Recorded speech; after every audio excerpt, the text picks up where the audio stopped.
Batman Ice Jokers has claimed first. For this stream.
Kicking off your workday with a fresh-baked feline frenzy.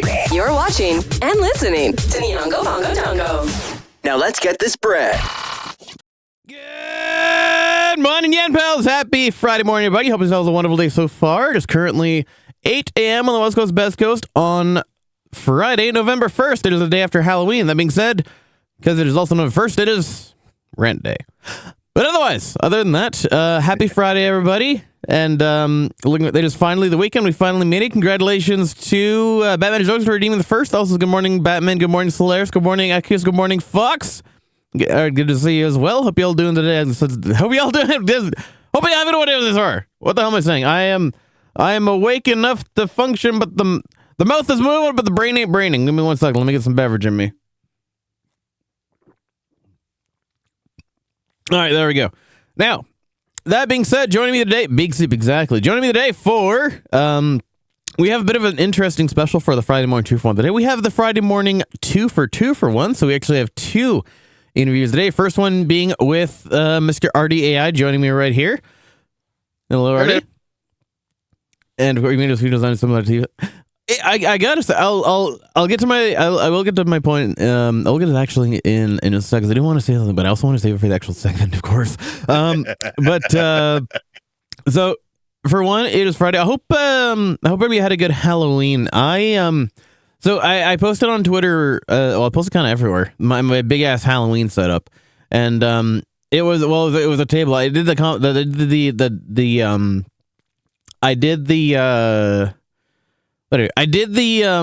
kind of the dangerous combination of the honor system with king size in bowls that were placed out front of the house. We ran out of candy in about half an hour.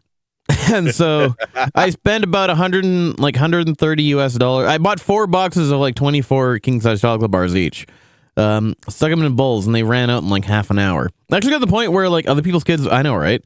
But at the same time, it was more that like, our house has a weird setup where we're on the 2nd floor, but we don't have a direct like staircase to the front of the house. Also, I wasn't really awake enough to want to handle the candy, and also our staircase is around like the side of the house. Is a rickety ass thing made of wood, and I felt that if the kids were gonna be in masks and stuff, and they were climbing up if it was to like get wet and stuff, and the kids were to like eat shit on the stairs, then I wouldn't really want us to be liable. So I figured it's better to risk sacrificing a bunch of candy going out at once than to risk a lawsuit from some kid's parents because they took a slip on the stairs or something and broke an ankle. But it actually got to a point where other people's kids afterwards actually started putting candy into our bowls. That other kids were taking them from that.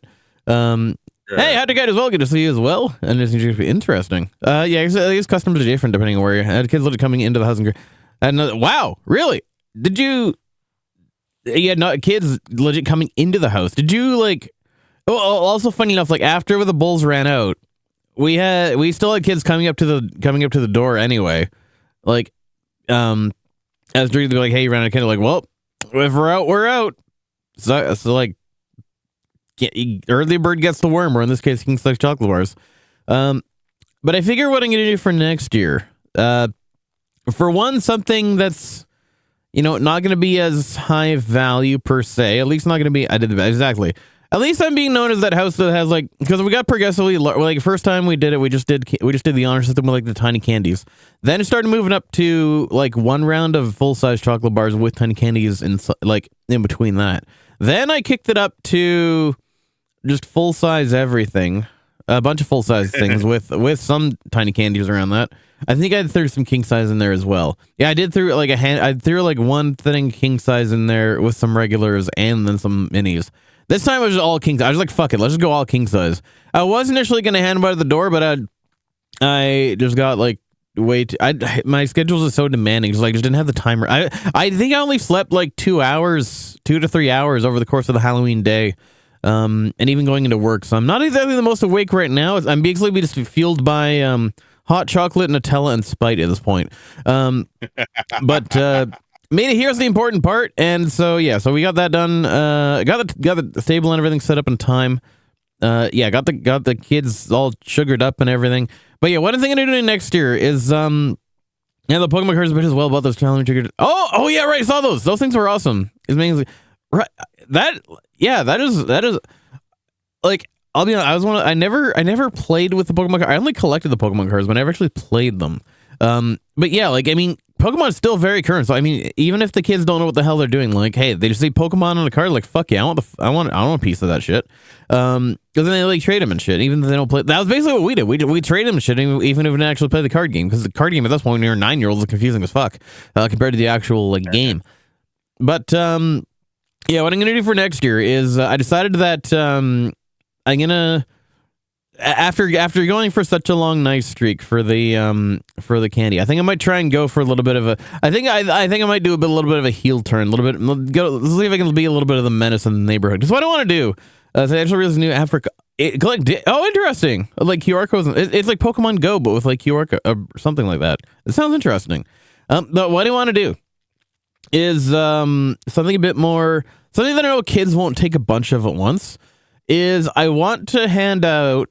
I want to do the honor system still. I want to do the I want to do the honor system again, but I want it to be an assortment of like recorders, kazoos, harmonicas, and those like noisemaker windy things on the most sugar-fueled night of the year. And that's diabolical, right?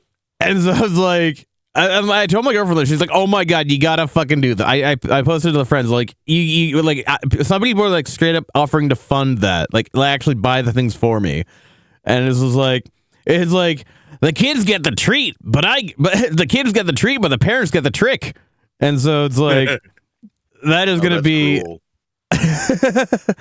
I am much looking forward to next year already. That is gonna be fun. Yeah. But anyway, enough about my Halloween. Artie, how was your Halloween? How did things go for you? Well, I was working Halloween, so that was a lot of fun. That's fair. I worked the evening and the Halloween after as well. I did get to show up in full regalia, so nice. That was interesting. Got a few people who appreciated it. A lot of people just went over their heads, but it is what it is. No. Where I work is kind of one of those. I call them rummage stores where people just like go in, touch everything, but never buy anything. Okay. Kind of like an antique shop, and less kind of antique, more window shopper. You ever heard of like a Five Below? Like there's just everything for like cheap. I think so, yeah. No one ever buys anything because we're just looking, but anyway, there's a lot of candy in there, and like a lot of like import candy. Those are good. Price. Kind of like a Winners or a Marshalls kind of thing. Yeah, something like that. Okay, and, yeah. Our boss wasn't there, but there was like, hey, take this bag of candy and pass it out to the trick or treaters because we're inside of a mall and the finger discount store. Yeah, it's absolutely that.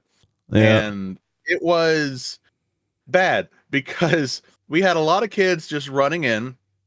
They see, hey, they're giving away candy, and rather than go for the big jack-o'-lantern bucket full of honestly garbage tier candy because our place is cheap, they would just see what's on the wall, grab what's on the wall, and try to run out of the store. And I had to stop like six groups of hellions from making off with stuff that they did not pay for, and their parents certainly didn't care if they stole it or not. Of course not. It's not their problem, right? Evening. Yeah, no. Honestly, whenever I think about like an hour or two before closing, still had a lot of candy. I made this one girl's night. She came up and she was like, "Do you have any candy?" I was just like, I motioned her to pull the bag over. I just dumped the rest of the bucket in her bag so I wouldn't have anything to give anybody else. I was like, "Here, happy Halloween!" And you know what? Fuck it. There you go, kid. Enjoy. The joy I felt in being able to tell these little unappreciative little turds, no, I don't have candy, and seeing them walk away, that was the highlight of my night. Love that. That is the perfect way to end it, of course. I've had enough of handing out candy. You are the special one. Here, take all. Exactly. So you just get all of it at once. Fox is amazing when parents can make the effort to grab their child, walk in, and pay the $1.50 candy. Exactly. Right? Oh boy, yeah, for sure.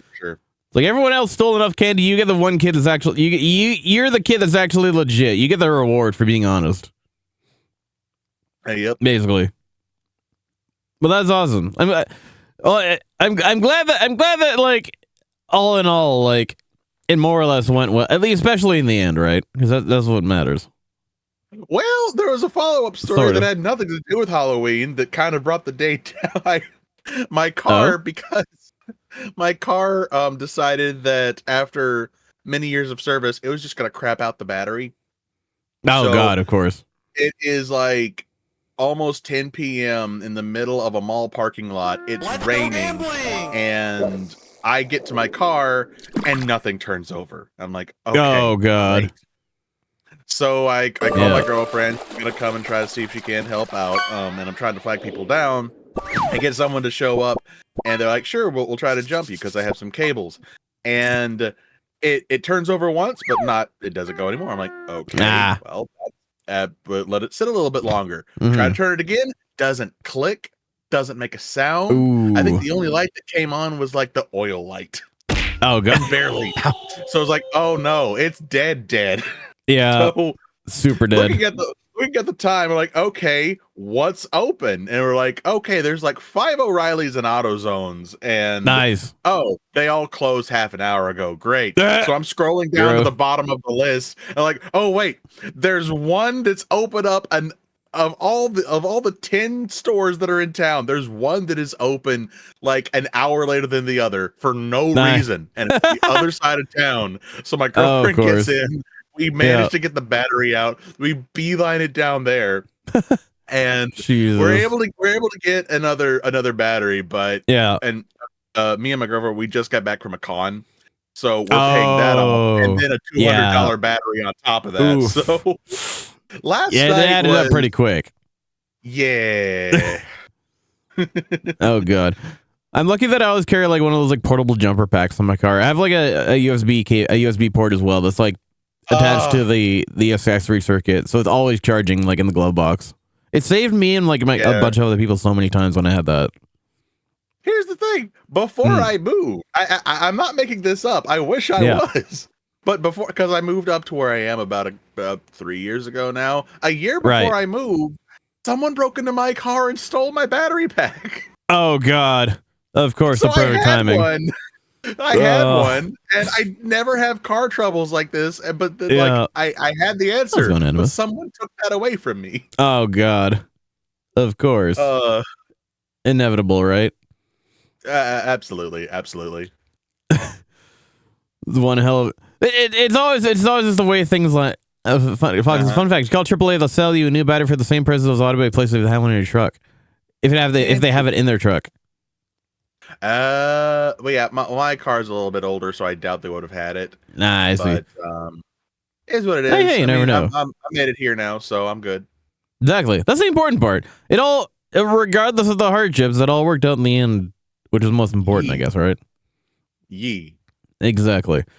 That being said, considering it is Friday, for those of you familiar with the show, y'all know what that means. Let's roll the fucking clip.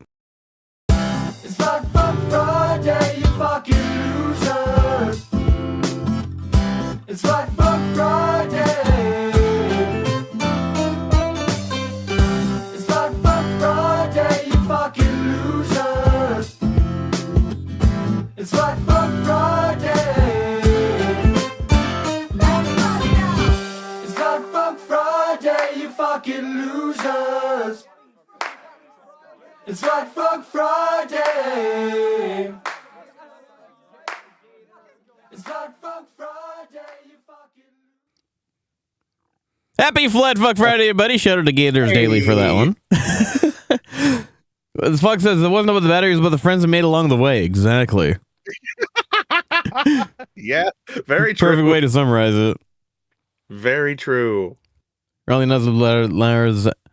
Huh. Interesting. So I think you're all just wondering who the hell this guy is that's sitting across from me. Now, for one, I've told you his name, but we haven't really known much else about him. So, that being said, are you ready to tell the lovely people more about who the hell you are with kicking off the Friday morning 2 for 1? All right. All right, let's do this. Yeah. That's all right. Hell yeah, here we go. It's the Friday morning 2-for-1 with Nyongo Bongo Dongo. Every Friday morning, we're bringing you double the VTubers for none of the price. I'm not even selling shirts. So let's get ready to meet today's guest, recap the work week, and say hello to the weekend. Because the Friday morning 2-for-1 with Nyanko Ponko Tonko starts right now. All right, it's kicking out with the first set of questions. We got, Volume of this is amazing. well, thank you. I got that. I really appreciate it. It's a little bit of a labor of love here. Definitely. Don't I know it? New bit, kind of. I mean, it's the same segment that I've run every Friday for the last few months now, but I've changed the layout. So now I have, for one, a proper logo. We're in a new studio setup. I was like, well, yeah, I appreciate that. This is what I meant to do. There we go. But yeah, so we've moved into the studio setup. We're no longer sitting in the bakery in front of a wooden table. So I'm not running the BGM anymore because I also want to do more of a studio vibe on top of that. And then, yeah, so I kept the video intro because that's kind of the bread and butter of the kicking off. But most importantly, we still got other questions. So for kicking off the first set of questions, give us the 5 W's. Who are you? What do you do? Where do you do it? When? And for how long you've been doing it? All right. Well, I am RDAI. That is for aberrant intelligence, not artificial, but it's just easier to say AI. I've actually almost been banned from places because I am AI, which is hilarious. Interesting. I am a AI robot VTuber. I'm more classified as a living browser history, so Makes sense. do with that information as you will.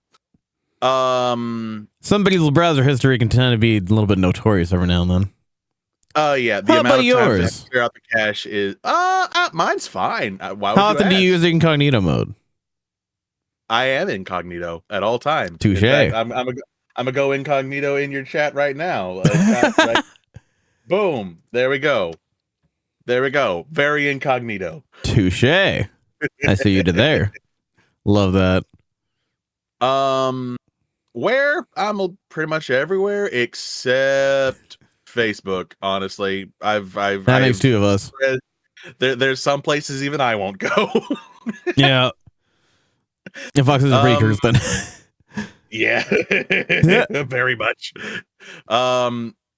As far as how long I've been doing this, I have been operating this model for since the beginning of the year, by all technicalities.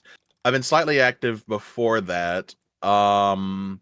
But as far as being in the space and the whole VTubing scene, I've been in and out of it in various forms for about 3 years, I want to say. okay. Something like that. But I have been currently been going through a major rebrand, kind of distancing myself from previous iterations because I wanted to try something new. So we are here with a robot wearing a green screen jacket. Interesting. And of course, because of that, I had to actually give you a yellow screen to actually make you show up. I am so sorry about that. I really didn't put blue screening or green screening into account when I designed this thing. That's all good. Every time I use the program, it's like, oh, hey, it automatically keys out the background. But I'm like, oh, wait, what if I end up on someone else's thing? Right. They don't have that on my end. That's all good. Like as y'all can see, we made it work. We were just in a different color. Yeah. I mean, I had the when you initially had it on the blue background, because the blue blended, I guess because the blue blended so well into the black, it kind of carried that over with it. But actually, for the one when I had the when I had the hue filter on initially, try and change that. That's when that was how I got the idea to give you the yellow to chroma key that. I actually turned to purple for a little bit. You could just look at the background, and then that was when I realized, I can just ask you to change the background to yellow, and then you can go back to green again, and everything worked out as y'all can see. But the nice thing as well is that also means that it's very easy to change your outfit style too. You can literally just chroma key any, if you wanted to chroma key in like a Supreme hoodie or whatever, you could easily make your drip whatever you want it to be just by slapping it on there, kind of thing.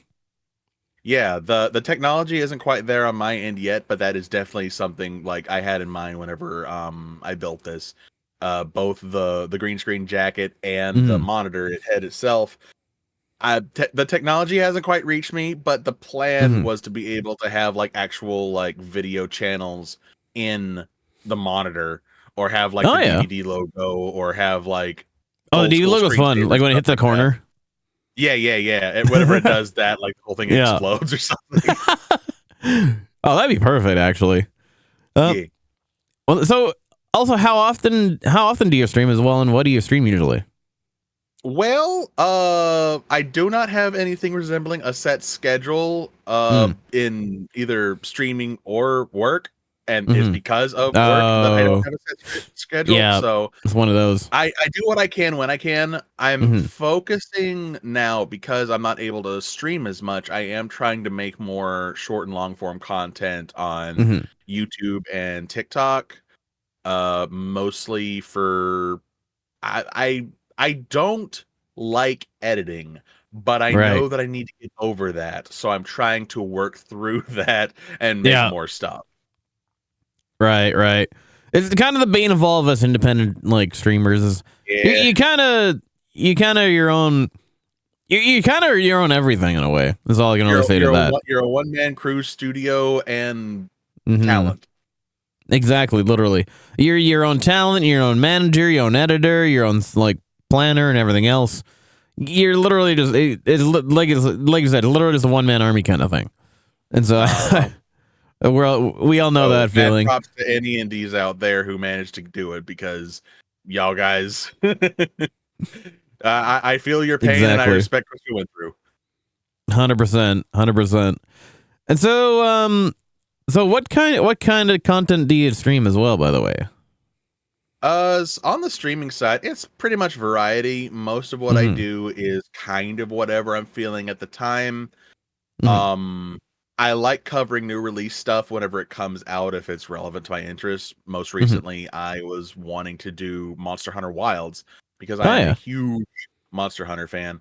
But this all happened last night, and we know how that went. Ah, So of course. didn't quite get to stream that. But I like roguelikes. I like anything with like card games, Slay the Spire. Card games on Dead motorcycles? Cells. Card games on motorcycles. Card games on motorcycles. Yeah, absolutely. Like, I love Yu-Gi-Oh, I love Magic. I dabbled in the Pokemon a little bit, but kind Mhm. of like you, I just kind of collected it for collector's sake. Yeah. I really like Minecraft, but everybody plays Minecraft on Twitch, so it's one of those I'd rather make Right, long-form oversaturated content things. of it Yeah. and have it be interesting, because unless someone really wants to see this blockhead, no pun intended, they're not going to come to watch the Minecraft content. So I'd Mhm. rather curate that and then stream something that other people would actually want to watch for. Well, there you go. I mean, hey, that's a unique way to approach it, right? I'd say. Yeah. I am wondering as well. Just given your the theme of your character, have you ever played Stray? No. You know. However, Mm.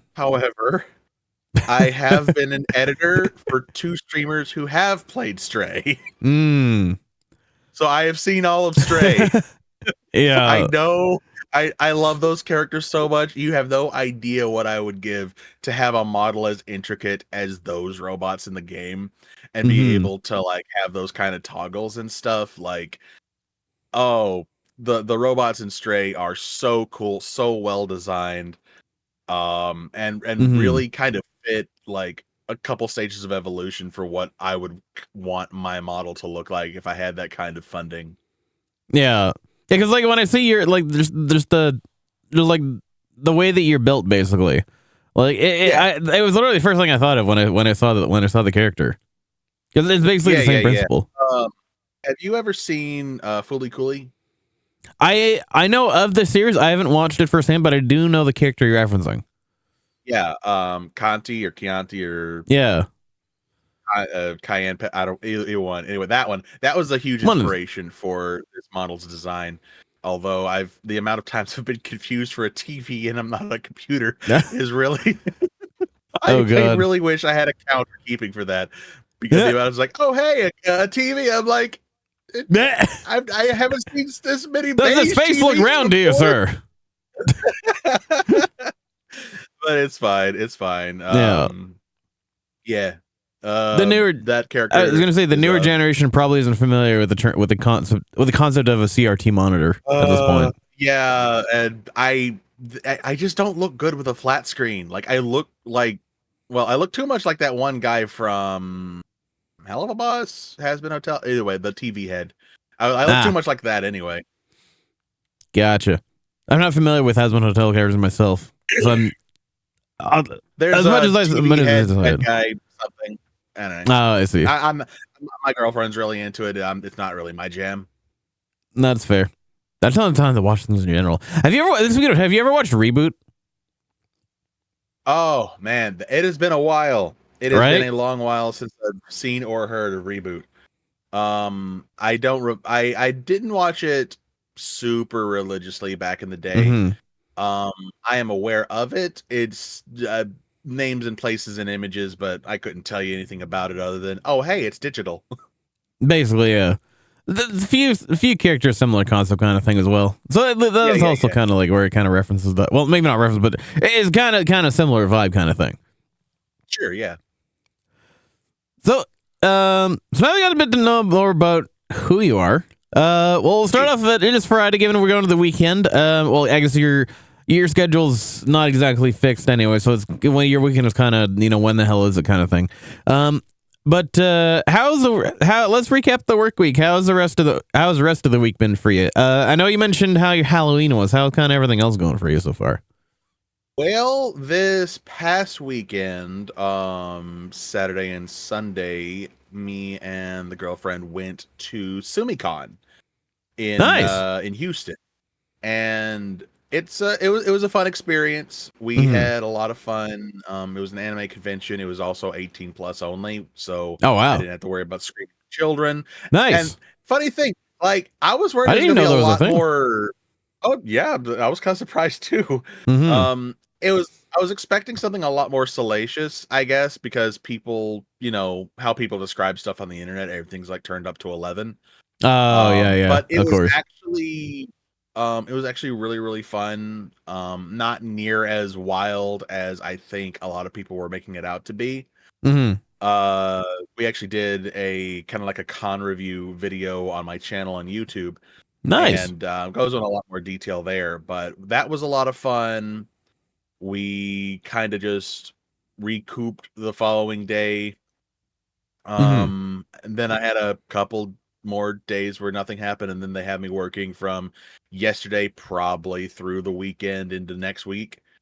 Oh yeah. So not a whole lot happened. Most of what I did throughout the week this week was try to get my computer reestablished, because right before the con happened, the hard drive decided that it wanted to no longer exist. Ooh, So of course. flat line on that result. I've been rebuilding OBS. I've been rebuilding my my streamer bots and stuff, trying to stay relevant with the different social media spaces. I can say, and this I'm actually looking really forward to bringing out, I was able to get in touch with a voice acting coach. Ooh, nice. And because a few months ago, I had taken a class with another prominent voice actor, and one of my classmates at the time reached back out and said, "Hey, did you ever get a demo reel made?" And it's one of those things that I've kind of been like postponing, procrastinating on, because I don't have time to focus on this. I don't have money to focus on this. So I just can't focus on it at all. Yeah. And then he more or less strong-armed me into getting a demo reel done. I was like, "Look, I'll pay for the first half of the session. Just go ahead and do it now." I'm like, "Okay, fine. I'm not gonna say no to Do money." it live. Yeah, pretty much. So a couple days ago, I had met with the coach. He sent me a script. We did the whole recording session. It was great. I should have a demo reel, like a professionally done demo reel, up in the next week, is what he said. Maybe if I don't need to reshoot. So that is something that I'm focusing on, more on my TikTok than anything else, because it's easier to get that kind of content out there. Yeah. But kind of like doing voiceovers, doing readings of like different monologues is something I'm a big fan of, that I need to do more of. And yeah, if trust me, if I ever end up in an anime and or a game, oh man, I want to play a villain so bad in a video game just because I have so much fun hamming up those lines. Do you have do you have like a kind of a comfort character that you like to voice act more than anything else?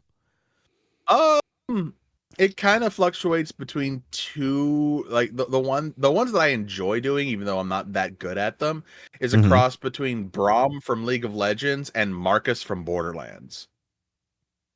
No, unfortunately, I don't know who any of those people are. But you want to throw down They have a anyone? very thick, they have thick Russian accent and they talk and he's like, "Welcome, friend. How do you do? Come into my shop. I will sell you thing. No, you definitely need it." Oh, I So, love big, that. boisterous Russian guy. I really enjoy leaning into. I love that. I'm wondering, I'm just curious. Like, obviously, you don't have to. Fox says, "Welcome, friends. Big summer blowout." Exactly. Blowout. Are you? And like I said, you don't have to do this, but are you willing? Are you willing to name the voice actor in particular who was your coach? Like I said, you don't have to. Chuck Huber.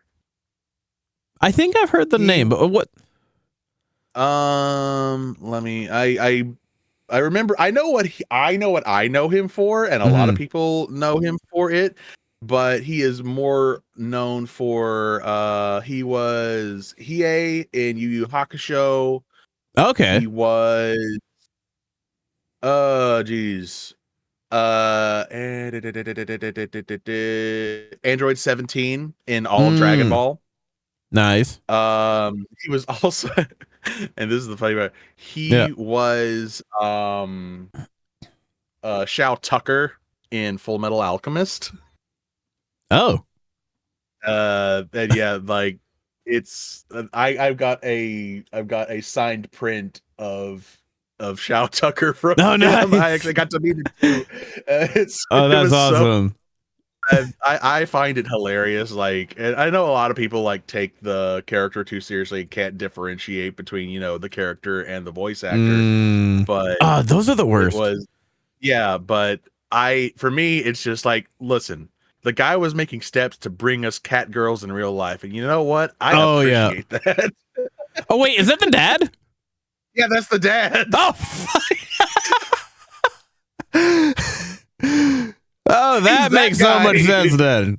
That makes so much sense then. Just that clicking moment. Oh, wait a minute, hold on. Yeah. when you want the experience of having a complete family with a daughter and a dog, but you don't want the inconvenience of them being separate entities. Yeah, he's like, you know what? We can only afford to feed so many mouths. We're just going to consolidate. Exactly. Oh God. Well, that makes a lot more sense. Oh wow, that's hilarious. I am wondering as well. At SumiCons, this is in Texas. I'm not sure. Yeah. I think this is the same con, but I think there were some like VTuber meet and greets there. There was a lot of VTubers there. I didn't get to meet many of them. One that I got to meet was In Vain. He was the Bull Mafia boss VTuber. Does a lot more of the, if I could be very blunt, a lot more of the thirsty content stuff on Twitch. It's definitely the vibe that he has. Also, happy birthday, Vane. November 1st is his birthday. Every time got his thing going on right now. But I know him more from his YouTube content. He does a lot of goofy shit in Genshin Impact. And me personally, I have huge respect for any VTuber who is able to not only stream, but also make YouTube content that's not just like stream VODs. Because editing takes time, that takes time to make content look good. The editing takes time, and he's consistently been putting out maxing out these characters on like a super small crunch time, and then just trying to push them to the highest content, and one character at a time. And he's got a fairly good library of characters. I really enjoyed watching him, so getting to actually meet and talk to him when I went to the con, Mhm. I went as me, so I actually have the computer Yeah. head, I have the green screen, Oh, nice. and he loved the outfit, which was great. I That's awesome. also got to meet Cottontail. Oh, nice. And she was super sweet. She was super Mhm. cool. I actually went to I went there to see her for a friend because my friend is a much bigger fan of hers than I am. Right. And originally we were gonna try to get her to sign something, but because since it's virtual, that didn't quite Yeah. work out. Couldn't really So work I out. got to talk. Yeah, I got to talk to her, and I asked her to, hey, could you just like message her on Twitter because that would make her day. And then she would. And a few days later, my friend messages me. He's like, okay, so what do I owe you? You got her to message me. I was like, yes, she did. Nice.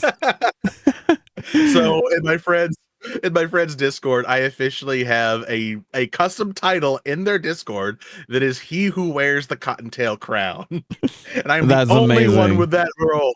And that was enough. That's good enough for me. Oh, that's awesome.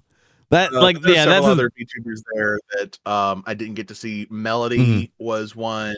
Porcelain Maid was there, but yeah. Oh, he Porcelain was Maid there would love to see that. Friday, and I missed out on that. Mhm. Vixoria was there, but she was also a Friday thing I didn't get to see. Mhm. And there was a bunch of others. We actually met another one of the artists there called Just Mishi.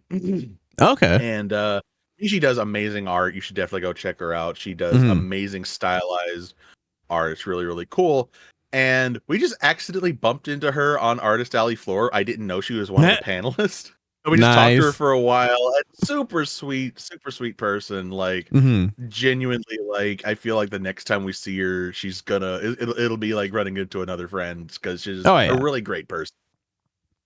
Those are always the most wholesome moments, right? Oh yeah, for sure. And it's funny because it was at a bit more of a spicy con, and Oh, and of I'm not course. Yeah, joking. yeah. There was like 3 bakeries worth of content at the con at any given time, and Oh, wow. it was ridiculous. Mm-hmm. That sounds like one hell of a time because I think I want to say this is probably the same con. I think also my fellow Bobby and my co-founder Mia Riley was also virtually. I think Alara was also virtually there as well. Possibly. So yeah, a few people that Fox, I can sounds good. So you can get back, Fox. I can't remember how much of this we covered already, but if you want to give us a bit of a detailed breakdown of your character and tell us about the lore. Oh, the lore, yes. The lore. Well, canonically, I am 7'1" tall, which is not Damn. far from the flesh world. I made you way too short then. The microphone, I don't think you can go up that high. Hold on. This would probably be a bit closer to real life. I've just gotta.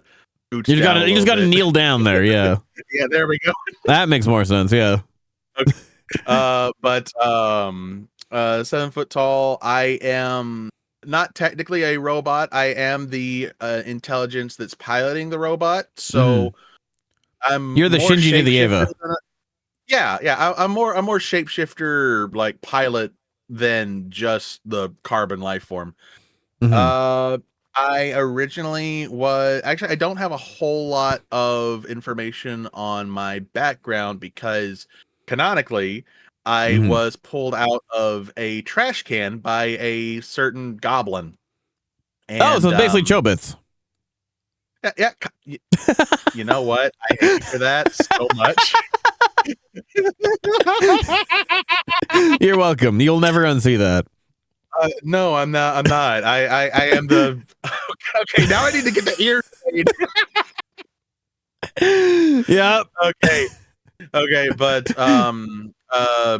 a goblin who likes shiny stuff decided to pull me out of a trash can and got me rebooted, and Nice. we've been together ever since with that.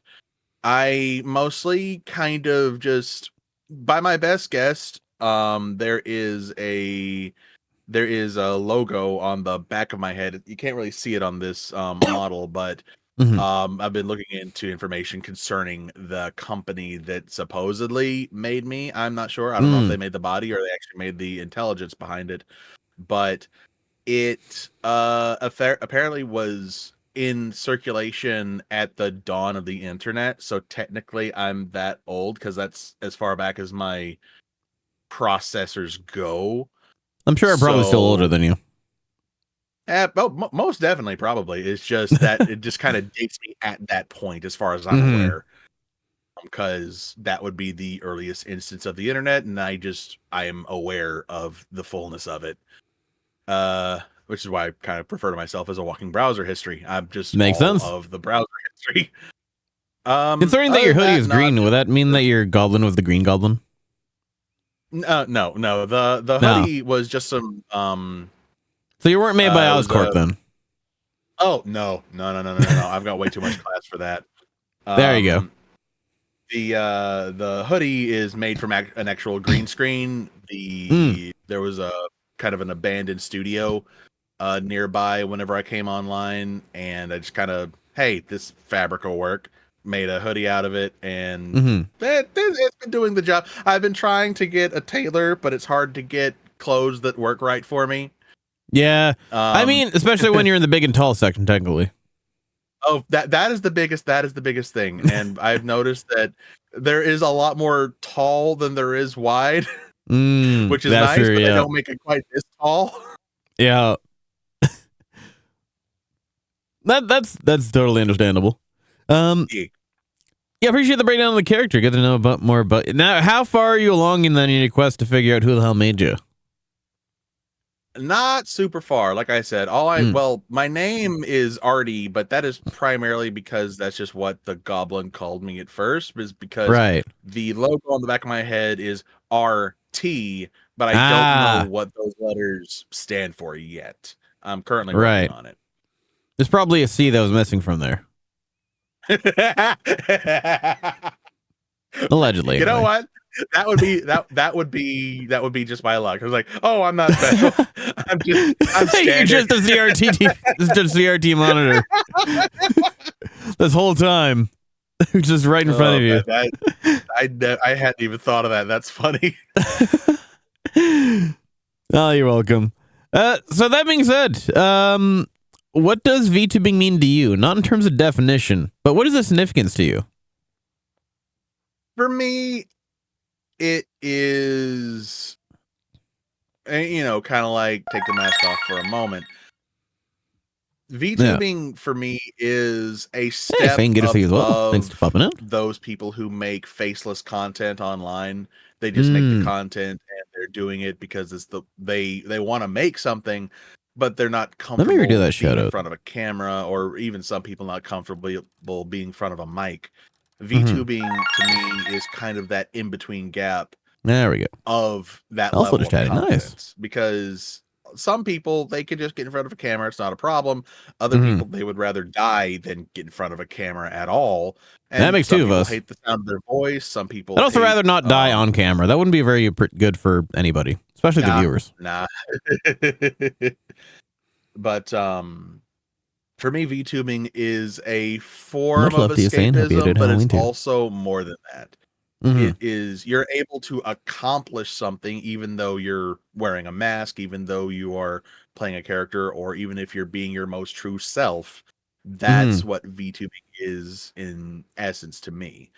I found out about VTubing. Actually, before VTubing was technically called that, I do remember several people online who would full on they would make content on YouTube, and they would have a stand-in character, and it was like completely animated, like not full on animation because that takes a lot of time and effort and money, but they would have images of just different poses and watching them. Have you ever seen Saber Spark on YouTube? I have not. I have not even heard of them, unfortunately. If they do a lot of anime reviews and cartoon reviews. Oh, okay. And if you watch their video, you kind of get that vibe.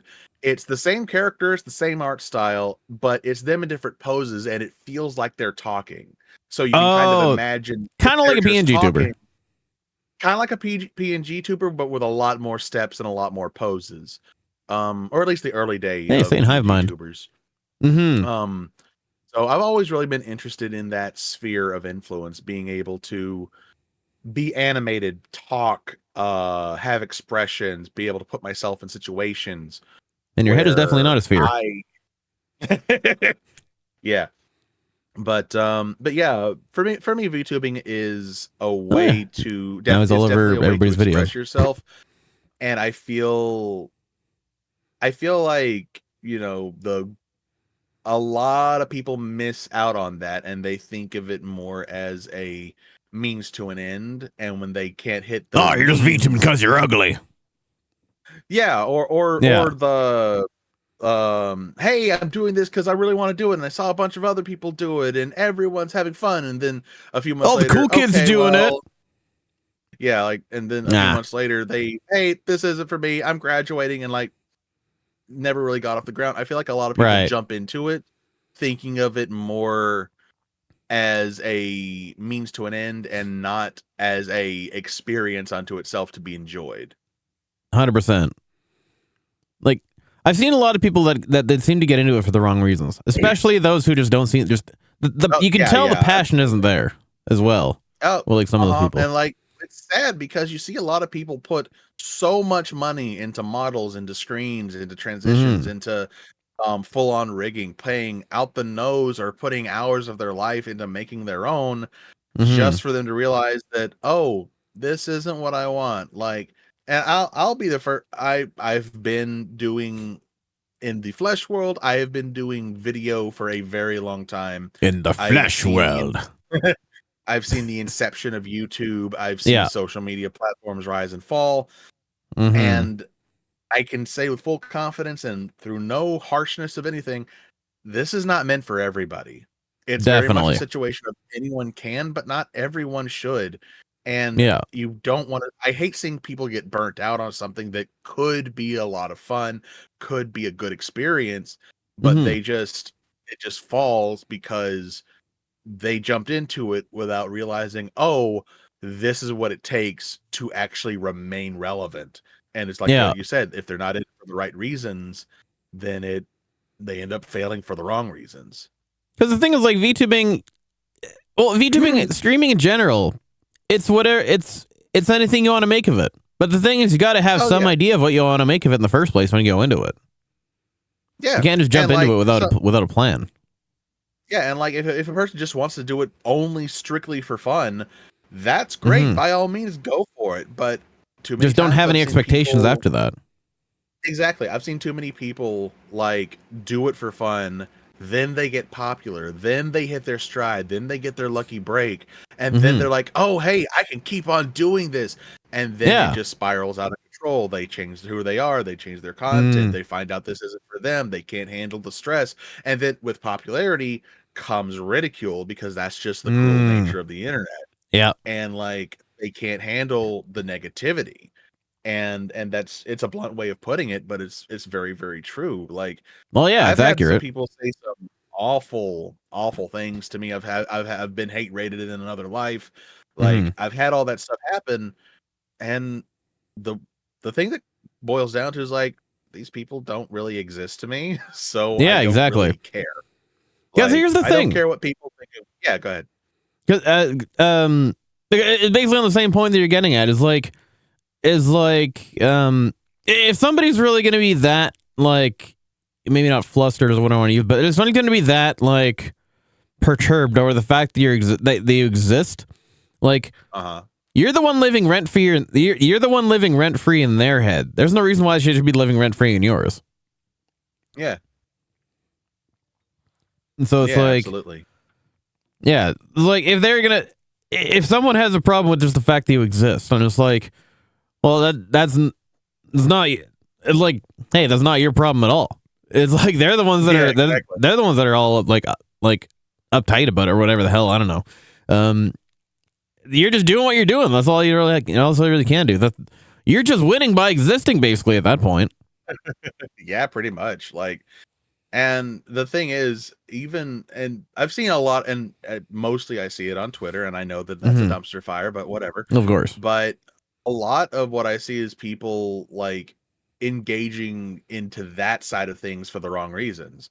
Like, they will someone will say something, so they lean super hard into it just to get a reaction out of them, and then they post Yep. it up online, and they get a bunch of validation online. I'm like, why are you even entertaining them at all? They still won. Like, just because Exactly. you said something super witty online and then you blocked them doesn't mean you won an argument. You blocked them. Like Exactly. they angered you enough to like. I mean, that's why most of what I do is like, oh, I don't like this. I'm just gonna block it. I'm not even gonna engage with it. Like, Yeah. Just I because don't you quit. see the point in Exactly. Just because you Go quit the ahead. game doesn't mean you win. exactly. Like, I don't see the point in engaging in something that I have no interest in participating in. Exactly. So why, like, oh, this bothers me. I'm not going to say anything about it. I'm just going to block it and move on. And the rest of my day continues without any negativity being spread from anybody. Exactly. and Nothing of value I was just- lost. Nothing of value was lost. So yeah, I feel like a lot of people, whenever they get to that point in VTubing where they get that lucky break that so many other people just don't get, and Mhm. the ones who that's the sad part. The ones who could handle it, the ones who could handle things with grace, the ones who could do better if they were given the chance, Yeah. more often than not never are given the chance. But the ones who can't handle it, they're the ones that end up in that position of, this is the choice, what do I do? And then they just Mhm. kind of snap. Yeah. It's the whole thing of like, okay, now all the eyes are on me. Like, how do I keep them there? Or just like, well, what do I give them now kind of thing. Yeah. That makes sense. Yeah, it's something we've seen a bit.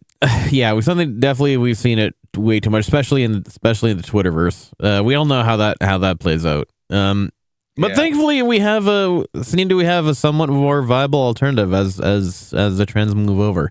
What I'm wondering as well is so how did you get into VTubing, and how did you go from wanting to become a VTuber to becoming a VTuber?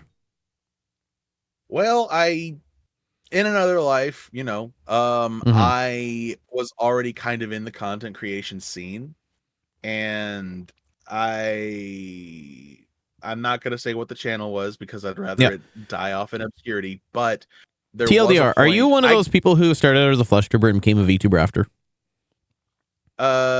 Yes, but there was a stopgap in between this Yeah. and the previous one. Gotcha. My original vibe, my original channel, I got my big hit on Minecraft, like right whenever it started. Yeah. And it was back whenever Let's Plays were hot. It was back Oh, whenever yeah. the forums was how you actually got word around. There was no Mhm. such thing as Discord at the time. Right. There was one mod that was released that I really jived with. It was really cool.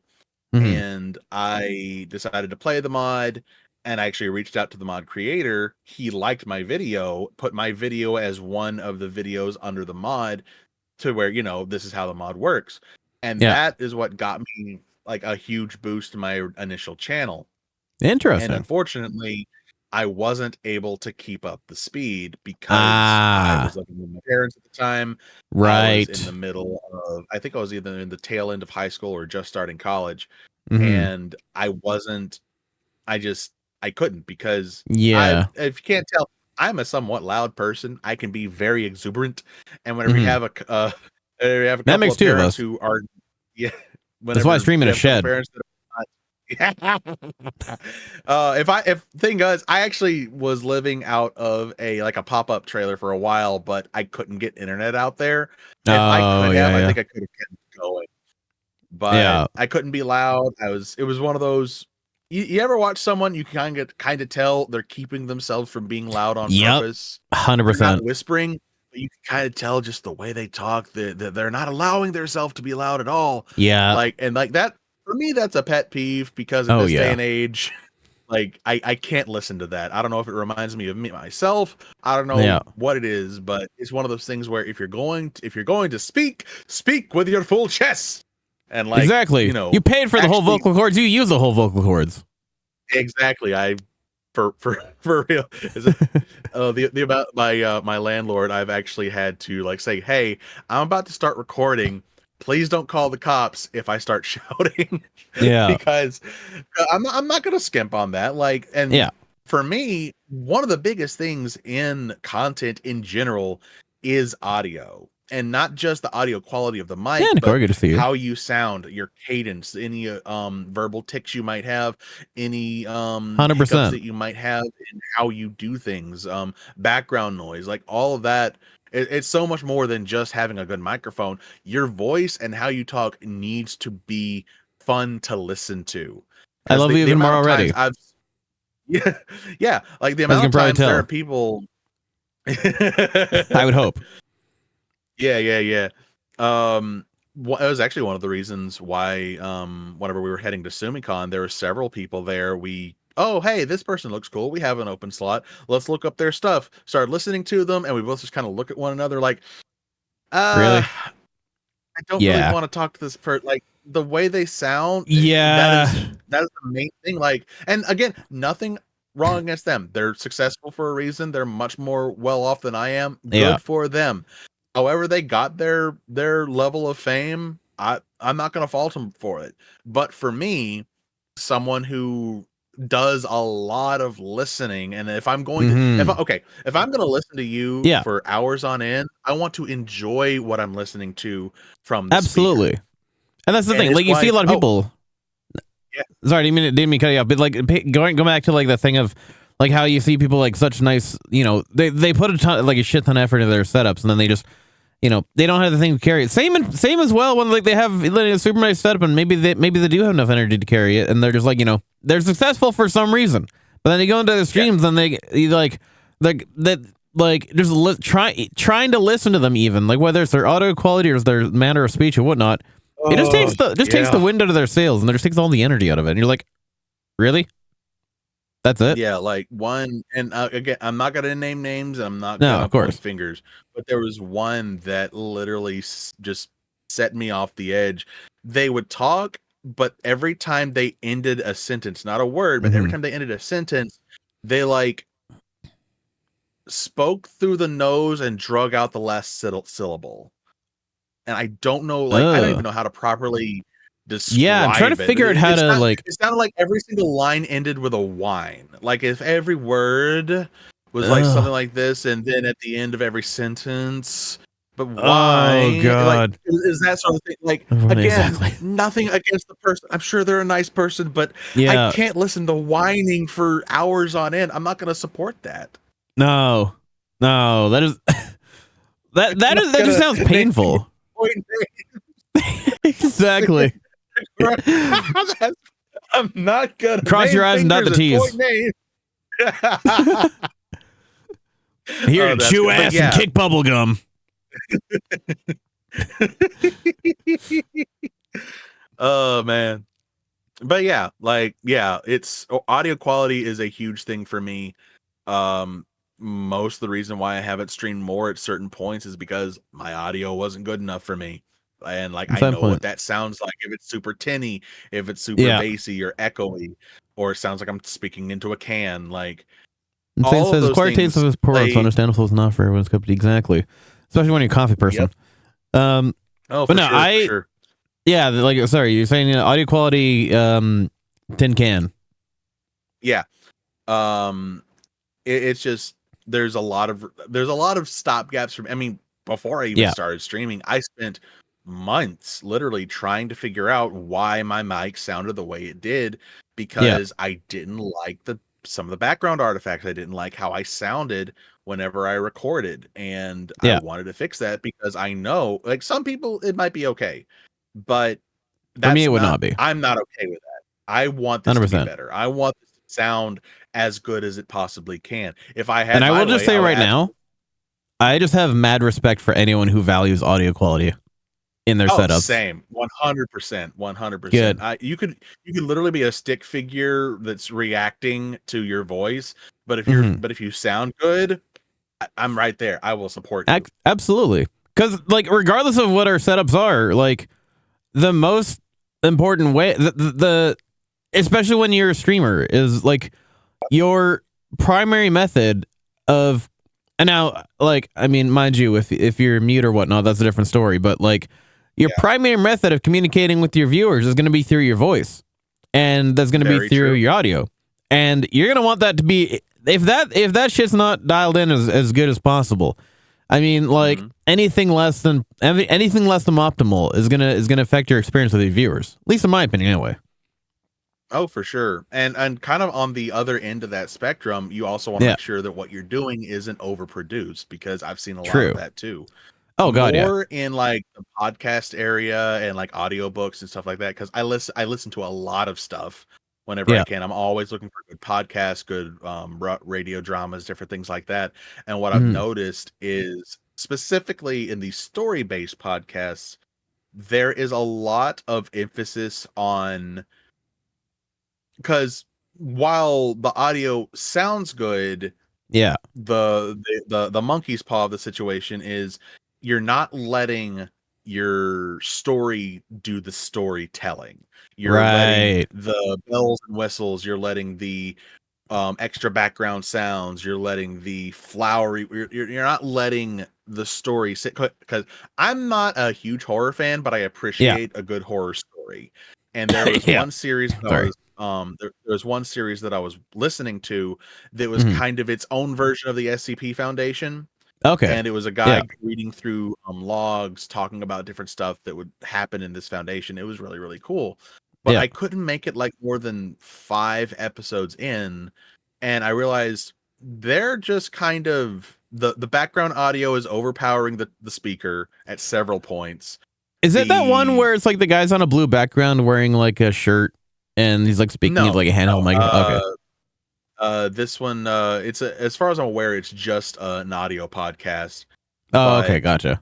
The like the script was overly written. Like Right, the character right. we're listening to is supposed to be like a teenager, and yet they're using like 4-syllable words and super Oh flowery yeah. verbiage. I'm like, I don't believe in what you're saying. Yeah. And then another one, there was like the Horror Emporium or something like that. I can't quite remember what it's called. A bunch of short stories that You know, are it doesn't have to be retold expensive. in that very for a good fact. voice acted ways, Mm-hmm. but they're more focused on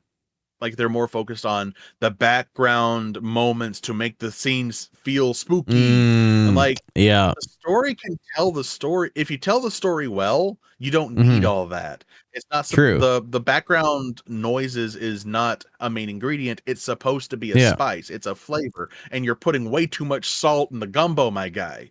It's like when let you're in a courtroom trying to tell like something to the jury. You don't have a Foley artist there with you, like making all the sound effects for you. Exactly. So those are the two extremes whenever it comes to audio quality. You need to you need to have confidence that what you're saying is going to be able to be the entertainment. It needs to be able to grab people's attention.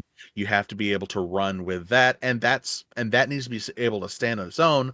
But on the flip side, you also need to be fun to listen to. You need to be a person needs to be able to listen to your voice like for hours at a time in order. And if you can nail that, you're great. Like there's I forget, there was a couple people who did it, but one of my favorite books to listen to is Harry Potter. And let me see it. Let me look this up because I can't remember his name. I feel bad. Egoraptor? Book. Not Egoraptor. Not Egoraptor. Harry Potter read, but anything read like in audiobook form read by Egoraptor would be like hilarious. There was Game Grumps reads Harry Potter. That would be an adventure in and of itself. You know what? Yeah, but was it Stephen Fry? It wasn't Stephen Fry. Who's the British guy who's got like a really interesting voice? He was Sherlock's brother in the Sherlock Holmes movie. I can't think. As soon as you said British guy, I want to go to Benedict Cumberbatch, but okay, no, not him. Mycroft Sherlock Holmes movie. Okay, this guy. Come on, give me his dang name. Stephen Fry. It was Stephen Fry. Okay, and I had it right the Yeah, first so, time. you know the But, guy like- that sounds like Stephen Fry? What's his name? Oh, Stephen Fry. It's like, hey, But like, you look a lot like Tony he Hawk. did- 'Cause I am Tony Hawk. Oh man, but that's what I mean. Like, he has a very unique voice. He has a very, you can listen to him speak for a Exactly. very long time, and it I wasn't. said. It may not have been He's Harry doing the Potter. Friday It Night may have Two been one. Sherlock First half. Holmes or some another well-known series. Sherlock But Potter. he read the entirety of this very long book, and like, you know what? Mhm. I could listen to that because it's him, because it's recognizable, and because honestly, it's just a good time to listen to. He has good inflection. He has a good way of speaking. He doesn't, well, muddle up his lines. So Yeah.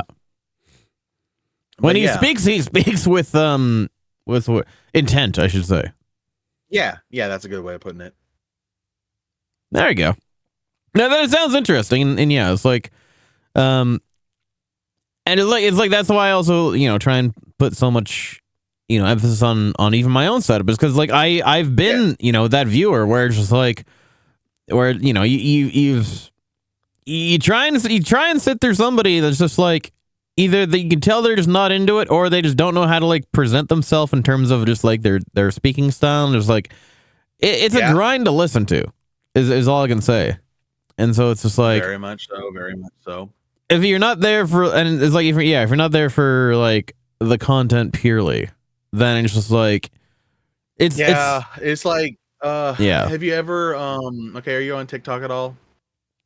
I exist, but only for the sake of exporting clips. I don't That's actually fair. browse it. Yeah. There's a lot of, because you know the AI voices that are used on there, and like they do an okay job, but the problem is a lot of younger kids and teens, they grew up with TikTok. That's what they consume most of the time, and then the way they talk is very similar to that. It's just a very point blank, deliberate telling of the line. Says this and this and this, and now this part is here. And My it's cat like, jumped it's the on a same table thing. and ate a bird or whatever the hell. I don't know. Exactly, and like they don't know that like that's not how people speak. That and is not how humans sound. and that's not how people want to listen. You listen to it Exactly. because it's short, because you're not binge watching this. You're not like sitting through an hour of this. You're like, oh, it's quick. Oh, I didn't like this. So you just move on. So you just get used to hearing that one bit of speaking in that one way. And it's just, be better. Please, children, be better. Right? Kids these days, am I right? Exactly. Hey, kids, get off my lawn! Take your TikTokins and get the hell out of here! Get your clocks and your birds and your instant telegramies out of here. It's my tube. You can't have my tube. What are you talking about?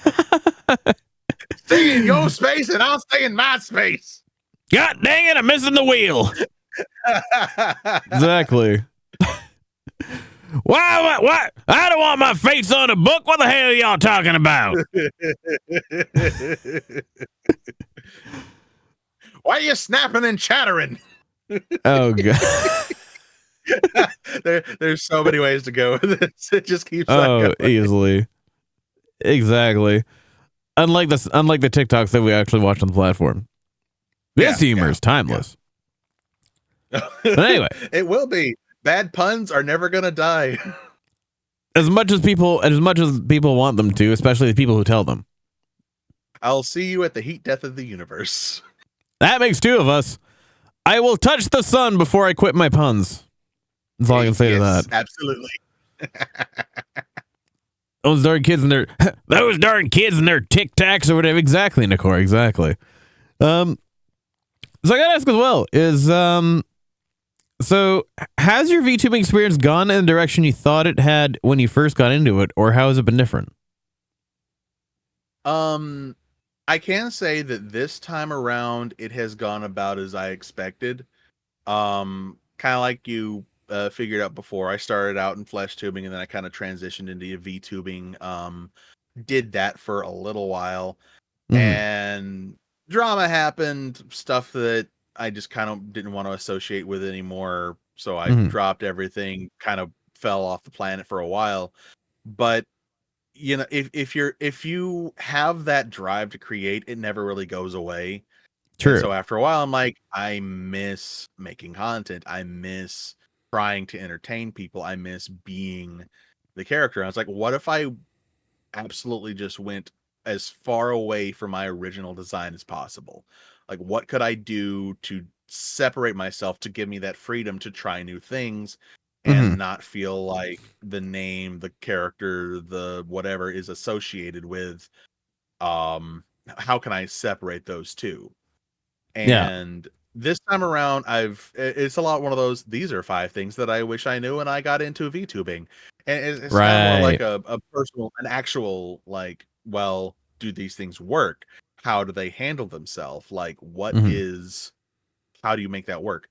So the experience is about what I expected. Coming into the scene with having a unique design definitely helps. I've been able to connect with a lot of very interesting people because of my design. You don't just want to be another random cat girl on the internet, right? Yeah, like and that's kind of thing. Like I love the cat girls, love all the designs. I'm not biased or anything. Yeah, sure. Oh, yeah, no, absolutely not. But it helps. It definitely helps whenever you fundamentally have something. Thank you. Actually, just consume the beverage. Can set you apart. And I'd seen, like, you know, the object head, the box head stuff before, but I never really saw it taken to this degree at the time, at least. Now, one of the people who I actually do editing for, his name's Hal. He is a Hal 9000? Illuminati. Hal Glitch Tex. Is his little actual name. He's a TV head Illuminati VTuber. Really great guy. Is a TV shaped like a triangle then? No, but his logo is. That makes sense. Very, very purple Bill Cipher, honestly. There's him. There's another one named Mainframe who I'm pretty good friends with. They're pretty cool. There's another one. I think I can't remember their name because I can't pronounce their name off the top of my head. But she is another TV head VTuber and also does like the TV head cosplays, and it's a lot more like girly pop pastels. Bright colors. One of those. Stuff. Really, I know that kind of style. And like those kind of characters. Oh, another one is Poet. And he has a TV head. There's another Artie who's a TV head, but it's more like game console TV. Right. And I did a logo design for them at one point. And you're able to connect with people because of, I don't want to say because of your uniqueness, but it definitely gives you a starting point on whether or not you'd be able to like make that connection. Like, oh, hey, we do something similar. Let's talk.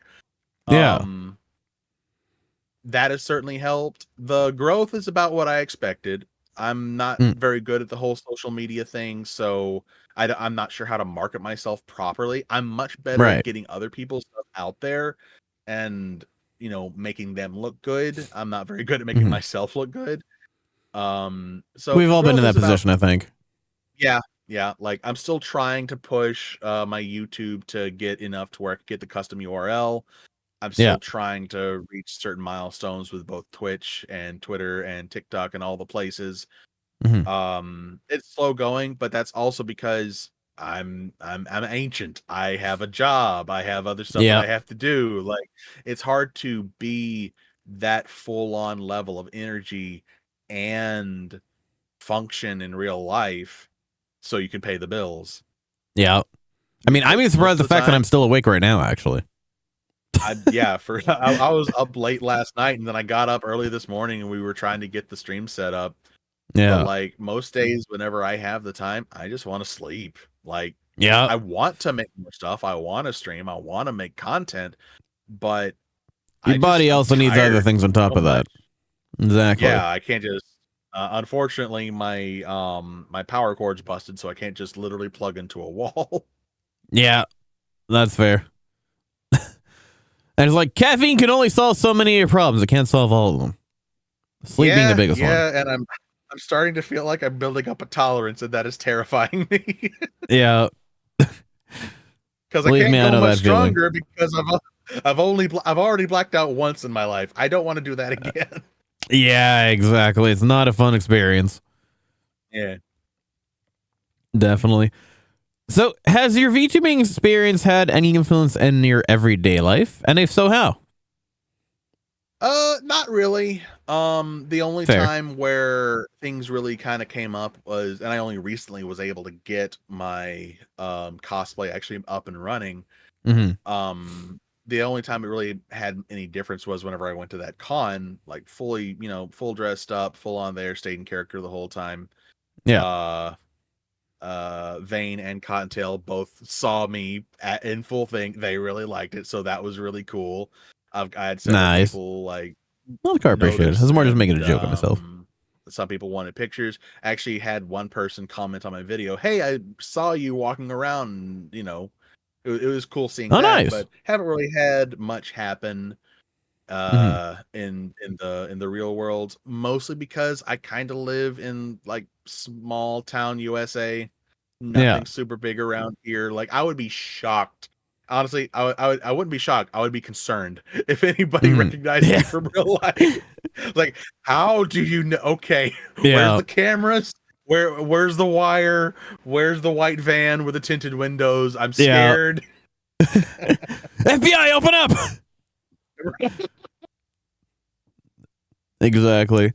Although the question is more in the spirit of like the things that you do in terms of your VTubing, the way that you approach your VTubing. Has it had any impact on like how you approach everyday life? I guess the best way to phrase it. Maybe. The best thing I could say is whenever I am in person, at least at work, sometimes I slip into a accented character, and that helps me get through some conversations easier than others. Yeah. Mostly I'll just like hold on to an accent, see how long I can hold on to it, and see how many people buy it. I've had several people fall for an Irish accent or a Russian accent, and they actually ask, "Hey, are you from around here?" And I'm like, "Yes, I paid very good for this accent." And, just try to get a laugh. I imported the accent, but I'm domestic. I'm sorry, I downloaded the wrong region pack. Give me a second. Exactly. But yeah, I'd say other than that, not really. Lack of sleep is something I already struggled with, so yeah, fair. I'm just kind of I can relate. doing whatever. I can say that if at any point I was able to, what I do online would get in the way of progress more than me just doing a regular job, I think at that point I would probably have a conversation, but we're not there yet. Yeah. That's what's important. You got to have the work life and everything else balance out, right? Absolutely. So then, what was your most memorable moment throughout your time as a VTuber so far? Recently, definitely going to the con and having two people who I admire say your outfit looks awesome. Nice. Having Cottontail actually look up my Twitter, and she noticed me. I was like, I have been perceived. Oh no. Other than that, I would have to say it's some of the friends that I've made, because as cliquey and as weird and as sometimes toxic as this space can be, because it exists, like whether we like it or not, it is what it is. Still so many genuine good people out there that are willing to, just reach out a hand and help others in need. Two of my friends, actually my scary godmother, she designed this just because she was like, I like this idea so much, it needs to happen. And then love that. A month later, here I am. I'm like, oh my god, what do I? It's like nothing. I was happy to do it. And she's been trying to teach me more about like Unity and stuff, so I can do some more of the edits on my own, because I don't think she's going to be available anymore. For a little bit. And another friend who reached out to me was Ferret. Yeah. She just reached out. I was like, hey, you could do this, and Ferret is so cool. She's such a No, sweet she's the one who person. connected me to you. Yeah. And she I was literally at like single digit followers on Twitter. I had never Mhm. streamed before. I didn't know how to get this thing set up, and she willfully just kind of jumped into stuff and helped me go. She Mhm. the first meme I ever got of me was with her character and my character, and it was just the pose of her like knocking on the side of my monitor and saying like, "But does it play Crisis?" Oh, that's And that, adorable. like, That's a very on my fair thing I would stream, expect. yeah, like I have that like printed up on a Polaroid and it's on my streaming desktop. Like that is just that those two are like two of the first friends that I made as Mhm. Artie, and That's it adorable. means a lot. Like those, I would say, outside of like going to a con, meeting people, and people wanting pictures and getting to meet the VTubers, I say my most memorable moment was those early days where Mhm. it's just seeing how genuinely heartfelt and nice people can be, and being reminded that people are capable of just being nice when they want to. And that's really carried me a long way this past year. Mhm. Absolutely. That I completely agree with that. And so then what was the greatest challenge that you had to overcome in order to grow as a VTuber? Hey, Raven, good to see you. Well, I'm still currently climbing that mountain.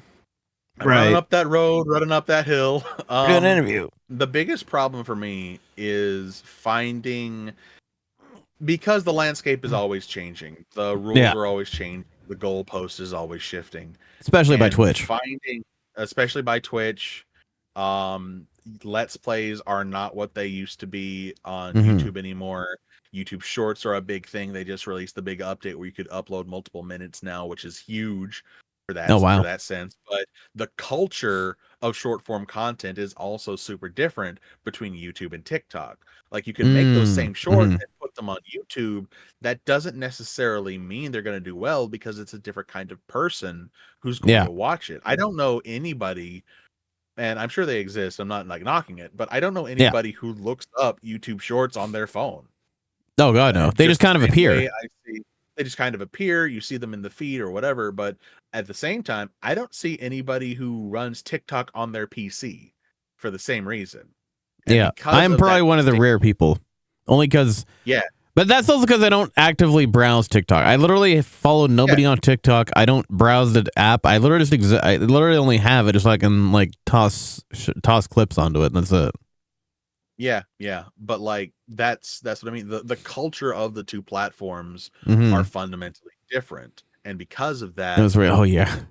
what might work on one might not work on another. And Yeah. then randomly something will just take off for absolutely no reason. Mhm. Biggest struggle has been finding which platform works the most and then being able to focus on that, because you run into the slope of, hey, it is there's this game that I want to play. Well, do I record it or do I live stream it? Well, if I live stream it, how do I have that set up that I can then turn that into short form content on other stuff? Like which one do I start with, or do I focus on pre-recorded stuff and then edit that and then post it elsewhere? But then if I'm doing Mhm. that, I don't have time to stream, and streaming is where it seems Yeah. to be. But it's hard to tell what is and what isn't the best path to take. I mean, I tried Mhm. YouTube gaming for a while. That worked about as well as anything else. It Right. kind of just was there. So being marketable is a big thing. Being Mhm. memorable is far more important. Oh, 100%, 100%. And trying to figure out what works that's the golden goose, honestly. Yeah. It's one thing to try and sell though. It's another thing to actually be remembered and like have longevity. Yeah, because you can be funny, you can have a funny Mhm. moment, but that's not what's going to bring people in to do what you do. Mhm. And it's not gonna. It might get you a Oh, we know this. boost, We're just but if you kind of can't talking about the nature capitalize of that things and on the take, platforms. okay, you have their attention. Now what do? It's just Yeah. kind of, oh, your numbers go up for a little bit, and then that's it. You don't have that explosive growth that everybody else seems to have. Right. Yeah. Raven says issues with shorts that they give no revenue exchanges that you get a lot of discovery and follow-ships. Exchange of vids won't get you follow-ship and discovery of money. Do shorts not give you like revenue then on YouTube? Apparently, I'm not sure. Huh? I'm honestly not sure. I've only had a couple. I don't make shorts any money go on up. YouTube anyway. Yeah, and that's the thing. Like the prerequisites to even be viable for getting paid on YouTube has changed drastically in the last 10 years, like multiple times. So I wouldn't even know where to start. It's why I'm more focused on just getting subscribers. And because the amount of times I've had someone's video that I was not subscribed to that was like under 100 subs, that's like it was released 30 minutes ago. That happens on YouTube. Discoverability is much better and staying power is much better. The problem is to get paid on YouTube is much higher comparatively to Twitch. Yeah. Oh, I see. Yeah. That checks out. So then, what is the greatest challenge that you're still working to overcome as a VTuber, and how would overcoming it benefit you? Finding time, honestly. That makes two of us. If only we didn't have to sleep, right? Cool thing. Oh, don't even get me started. The amount of times I'm like, if I just didn't have to sleep, I would have a little more time to maybe get absolutely nothing accomplished because I'm a terrible procrastinator. Right? Humanity is such an inconvenience. You know what? Yes. Everybody else is like, oh, AI is bad. Oh, robots are evil. Oh, we're going to be mean to the... Nah. Give me that cybernetic implant in my brain. Give me Wi-Fi access anytime. And just, you know what? Cool. If they don't get in my way, let them burn a few buildings that were, no one was in the first place. Of course, we know the flip side of that is that if we don't have to sleep, it just means that our work hour is going to be even longer. Yeah. We all, it's an inevitable thing. Oh, you don't need to worry about fatigue? Well, you don't need to worry about taking time off work either, which means you don't need to worry about not working. Did you hear that story? It was a robot in like a car plant in Japan, I think it was, that was just, it literally committed flatline. I think so, yeah. Yeah, this robot had been running constantly at this one car factory, and it was like automated and stuff. And the one day people come in and the robot had thrown itself off of like a 3rd-story window because it had not stopped working for like weeks at a time. And I'm like, oh no, when the robots are realizing that they're being overworked, maybe there's a problem. Exactly. And it's like even there, like, yeah. But you'd think that would lead to robot revolt. No, it just lead to robot Sudoku. Yeah. Hey, there's like Elon playing their only report is like, exactly. Oh my god. The trade-off of getting so my first thought of Foxcon's guys is saying like the trade-off, of course, of getting implanted with Neuralink is probably get like ads beamed straight to your brain, which nobody wants. Nah, I saw a glimmer of that in the Ready Player One movie, and they're like, we can expose the player up to 75% of ads before inducing a seizure. I'm like, oh no, I don't like where that's going. Yeah, I mean, at that point, like, I mean, hey, if anything, at least you know the ad, you're due for a seizure if it means that ads are happening. They're like, oh hey, there's this. I'm being pitched sunlight detergent. Quick, get me to the hospital now. Something like that. Yeah. But yeah, the future is both a blessing and a curse. This is all I can say. Yep. And so, are there any challenges that you have not been able to overcome as a VTuber?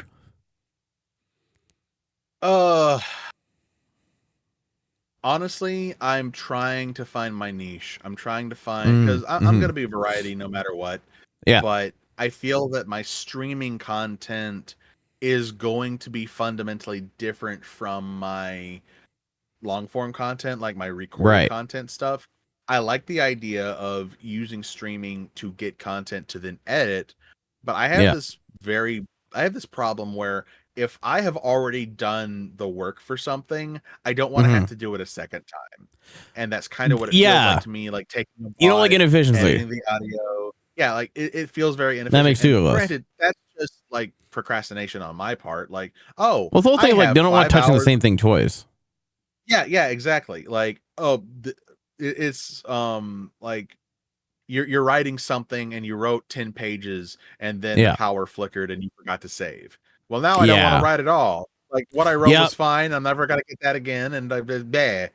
So Mm-hmm. that's the problem with me taking streams and turning those into actual content. On the flip Mm. side, if I get like, okay, I'm going to record this explicitly for the purpose of editing it down, getting something going with that, it Mhm. then becomes okay. Well, now I have it.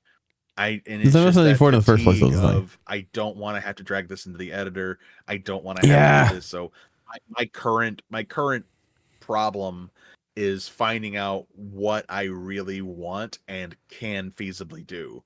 Because Yeah. if I didn't have a job and all I did was to try to make content creation work, if I Mhm. had that foothold already, I do believe that I can make it work.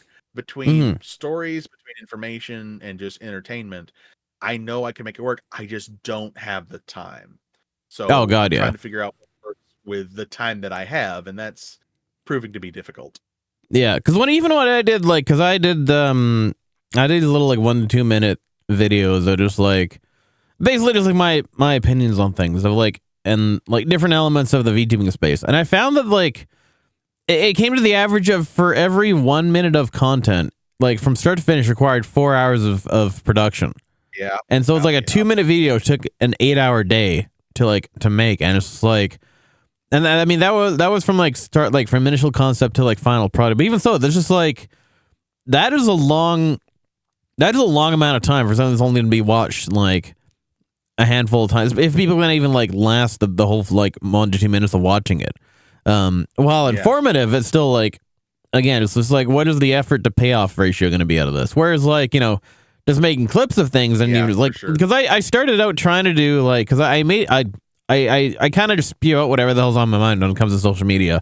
And a lot of it being like certain takes on things. So like I tried to kind of see if I could spin that into like into an actual like video format thing. And it was like it just took way too much like out of it for the like because like a stream can be like 2 to 3 hours, whatever the hell.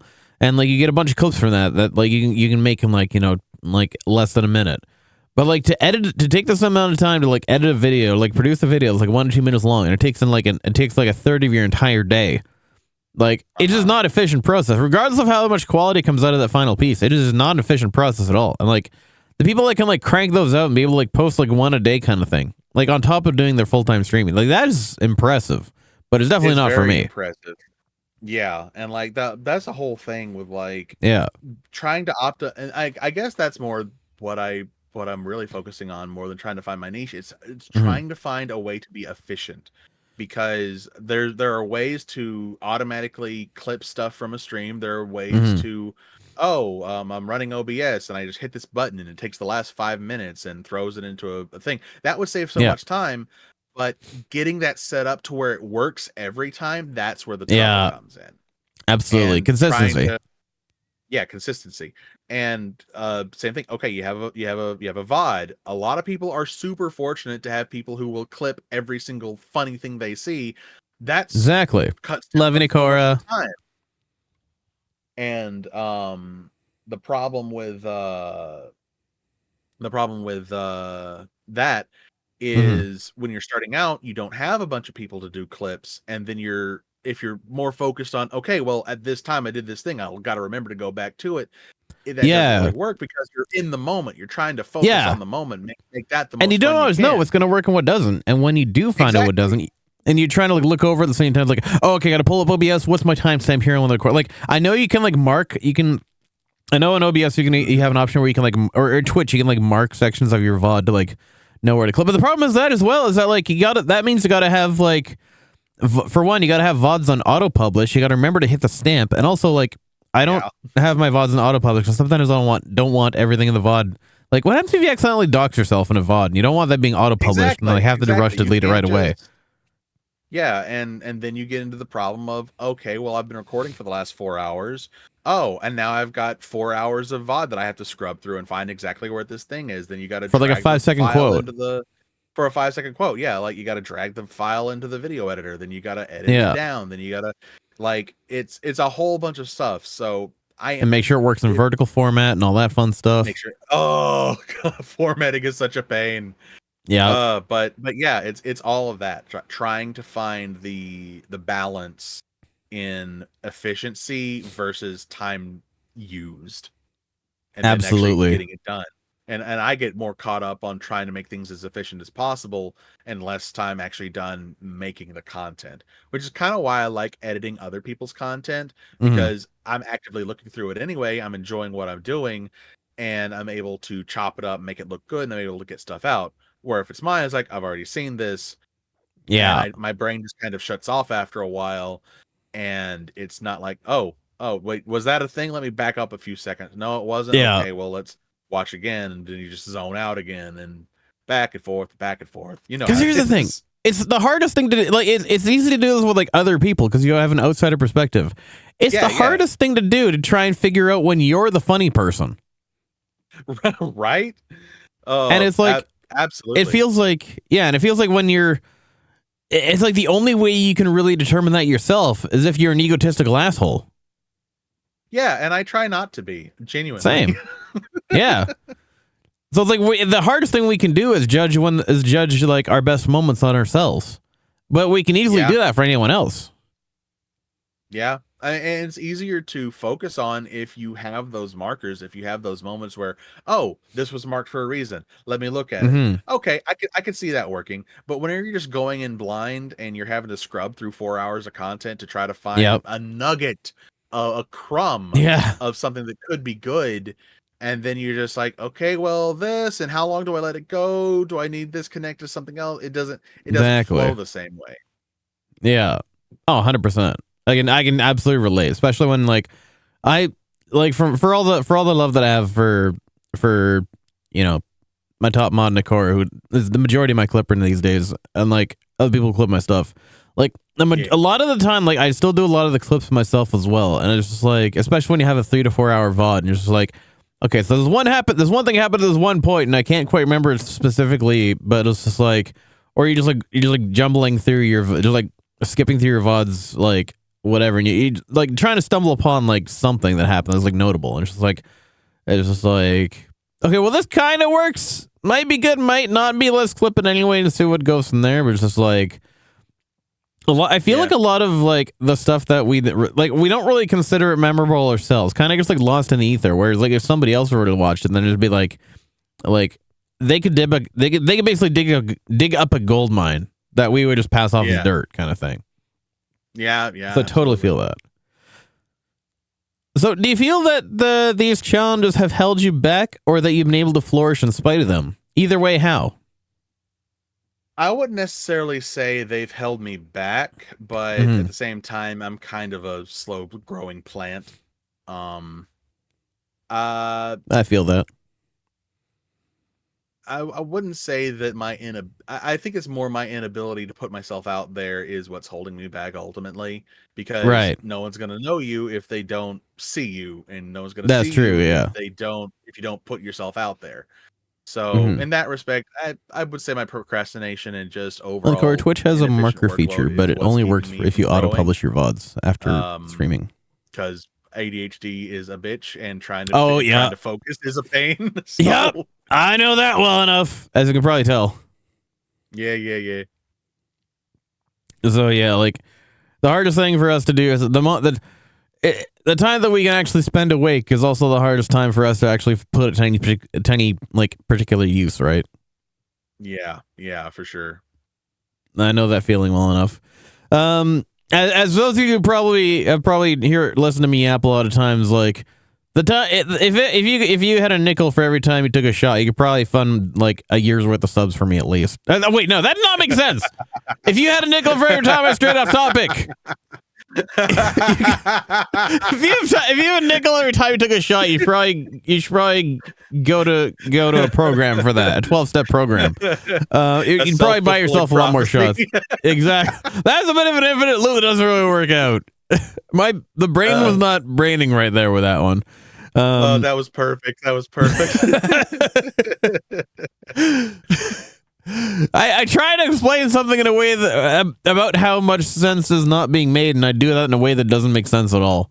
My God, that is something telling about how the last couple of days have been for me.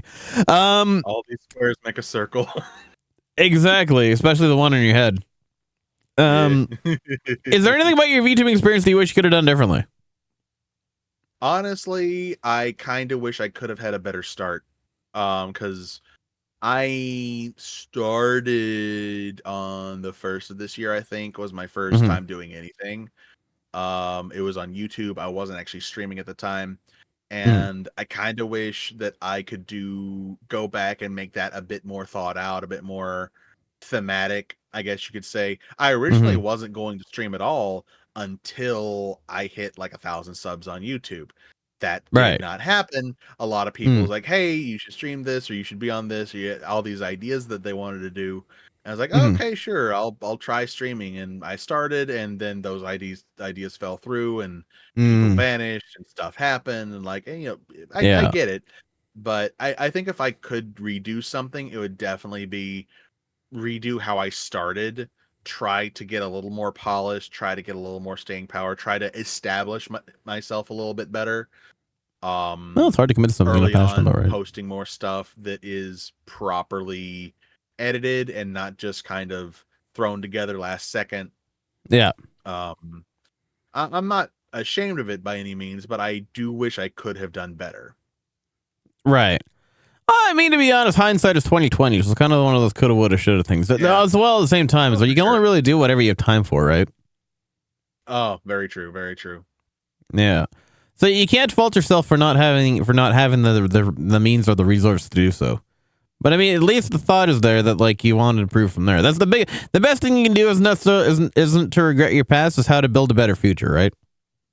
Yep, always be better than you were yesterday. Exactly. As long as you remember what yesterday happened yesterday, which I often cannot. That would explain a lot on my end too. Yeah. Great minds think alike if we actually think at all, is the question. Yeah, my browser cache is constantly being flushed to make up for, speed and RAM and stuff. So I don't remember a dang thing. There ain't one thought going on in this head of mine either. But what will your next steps be as a VTuber, and where do you wish to take your VTubing journey from here? Honestly, I want to do a lot more collabs. Like, hell yeah.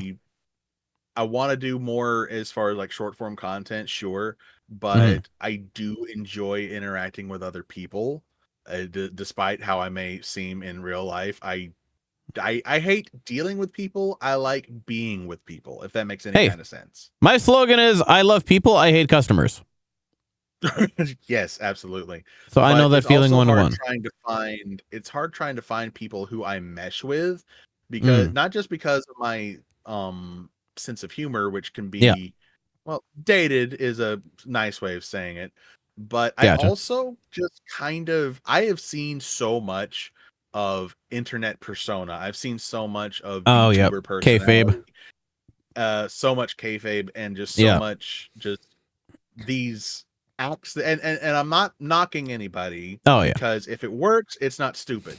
If a dumb idea gets you $1 million, it's not a dumb idea. It's an idea that worked. It depends on if you rather sell people a fantasy or a reality.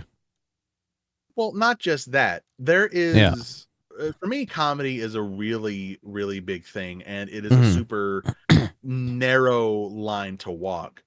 Because I am a very harsh critic of film. I'm a very harsh critic of media in general. And more often than my harshest criticism is in the realm of comedy.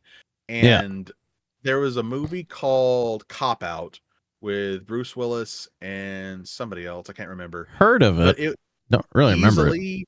The dumbest movie I've ever seen in my life. And it was one of those people doing stupid stuff, and one person is trying to be the straight man, but the rest of the world around them and everybody else in it is this goofy, weird, stupid acting. Like, I'm like, Idiocracy. this was idiocracy, but like not even tongue in cheek. Like Mm-hmm. that we're supposed to buy into. It's like, no, this is just, no one acts like this. No one would act like this in real life. Why are you Yeah. why is the one guy who is trying to do a normal thing being made out to be the weird person when literally everybody else is just acting like an idiot? Yeah. And not those same words, but very similar. What I see in popular VTubers now, or more Mhm. successful ones, is they lean so hard into the cringe, into the sexualization, into the all that sphere of stuff. There is no connection between, there is no buffer between brain Right. and mouth. They just say the first thing they say that comes on to mind, and then it's like, oh, and then they have this shocked look on their face, like, oh, I just said that. Like, Oh, right. yeah, you're in control of you. Like, we don't all have Tourette's. That's a statistical fact. Everybody does it at the same time. So why are you acting like it's this big thing? You're acting it up. And Mhm. more often than not, take that kind of air quote humor and then they make that the entire personality. And that's just, Yeah. I like people with depth. I like people who I can have a conversation with, who I can razz with, people who's going to pick at me, I can pick at them. Oh, another huge problem that I have Mhm. is the people who can't find a moment to let the joke go. Oh, Like, yeah, they yeah. have to have the last word, they have to have the last say. That's you there, Nakora. And like, oh, someone said something, rather than letting it go because the person said something, they have to say something to one up it, because we're all Right. online, because you can't actually hurt me, so I'm gonna just keep on talking, and no matter what you say, I'm gonna have the last word. And I'm like, I Right. just don't want to be that's not entertaining, that's not fun. Like, I will 100% fall on my face and eat dirt for the sake of the bit. And I Mhm. cannot name many people who would do the same. Like, okay, if we're having a back and forth and you have Yeah. a zinger, I will play that up because it is more fun, it is more Oh, entertaining, yeah. just in True. general, to play that up that, oh, you got me, I'm never gonna recover from this. Oh, beep Yeah. boop, I am nothing but a dumb robot. Like, I would rather do that than like, it means nothing to me. Like, how did I, like, Yeah. the internet has given everybody so much ego that they Mhm. don't know how to be person anymore. Yeah. And as someone who's constantly said, I do not believe in pride of myself. I do not Mhm. have ego. I try to remain humble, and I mean that in a very literal way. I'm not trying to gas myself up. I just want to do and have people enjoy what I do. I don't Yeah. need to have my ego stroked or have my head inflated, because that doesn't benefit anybody and it doesn't help me. Mhm. And a lot of people just don't know how to do that. Like, a lot of more popular people, like, it's all this back and forth and fast talking and up, like no one can really get a word in edgewise. And I'm just like, that it sounds like chaos, and that's not entertaining for me. Like, I'm glad That's that it basically worked for just them. me at the introduction of this entire segment. But see, that's the difference. You are not that 24/7. You allow me to talk, you have your talking points, Mhm. and if I'm starting to talk, you'll back down, you'll let me finish. If you're starting to talk, I have enough respect for you. It's like, I want to hear what you have to say. It isn't Mhm. entirely about one or the other. This works out because there's two people here and they respect each other's time and space. And I feel like that Exactly. doesn't apply to a lot of other people, because in Mm. their mind, that their persona is, I need to be the center of attention by any cringe means necessary. Right. That makes the way you laid it out makes sense. Yeah. So that being said, then, do you have any advice that you'd like to give to someone who's looking to get into VTubing or even streaming in general for the first time? Do it because you want to, and grow a thick skin. Like, do Exactly. it because you and for nobody else. Do it because there is a emptiness in the world that you think that you can fill, and fill it up for no other person than yourself, because you're the only one who's going to be able to appreciate it. And if you make it the way you like it, then other people will eventually find a way to like it. But at the same time, always try to improve. Never settle for this is my peak, this is as good as I'm ever going to get. Don't be afraid of innovation. Be afraid of stagnation. Be afraid of becoming Absolutely. sedentary. And just, oh well, this is it. This is all I can do. Like, I've made nothing but talking about D&D lore for the rest of my life, and Yeah. really nothing else. No, get into Lancer, get into Pathfinder, get into Call of Cthulhu, branch out, get away from TTRPGs if that's something you want to do. Like, don't be afraid to change for your own happiness. And granted, Exactly. like, don't kill the golden goose if the golden goose is still laying eggs. But if the goose hasn't laid an egg in a while, don't be afraid of changing something. Don't be afraid to get a new goose. Exactly. Maybe lays a different egg. Get a chicken. Maybe it'll lay brawn. Exactly. Get a duck even. Get a duck. You gotta get a chicken. You gotta maybe get a duck or two. You look into this. How about a nice quail? Maybe a nice The quail pheasant doesn't too, do if you anything want. special. It's just there, but it didn't want to. He's done with that being himself. Didn't have to worry about him. Don't worry about it. Yeah. It make, But yeah, that'd be my hey, life is short. Get the fucking duck. Exactly. Wanting to get into this. Don't worry so much about the model. Worry far more about how you sound. Like, Well, exactly. if listen to yourself. Are you comfortable with yourself? Not do you hate your voice, because everybody does at some point, but Yeah. Is there Get a better anything microphone. about how you sound? Yeah, like, is there anything about how you sound that you think you could improve? Yeah. Like, and I get that some people just can't listen to themselves. Trust me, been there, done that, got over it. But it's more than just how you sound. It's how do you sound to others? How do you come across? Can you find other people who sound like you? How do you sound to them? How do they sound to you? So don't be afraid to innovate, and don't focus so much on the visual. Focus more on the audio, and the visual will follow. Kind of sounds a bit like me. I'm not gonna lie. Something not related to popular. Absolutely. Because for one thing, I want to say complacency is basically the enemy of progress, and two, Yes. the biggest thing as well is that in order to establish, in order to like kind of define yourself and where you want to be as a streamer, like, are you like in making your streams? Are you, in terms of whether or not, like, because I know everyone asks the questions like, am I good enough, quote unquote, like. The most important thing is, are you streaming content are you creating content that you would want to watch yourself, is the most important part. Yeah. And like, if that answer is no, then it's time to change something up. If you're not willing to even just watch through, like, I mean, mind you, like, I usually like skim my VODs after every stream just to, like, see how it did, see if I find any little new moments, see if there's anything I need to change in my setup. But it's like, I just don't have the time to just like watch my VODs straight up, of course, like all out, especially when they're like 3 to 4 hours long. But it's just like, if you are not, and it's not a thing of vanity to be genuinely entertained by your own content. But it's like, oh sure, if you're just not finding any way of being entertained by your own content, then it's time to change something up in a way. Yeah. Oh, I appreciate the showing me up. Thank you for that. Point there that is very, very important, and I feel like not enough people realize this.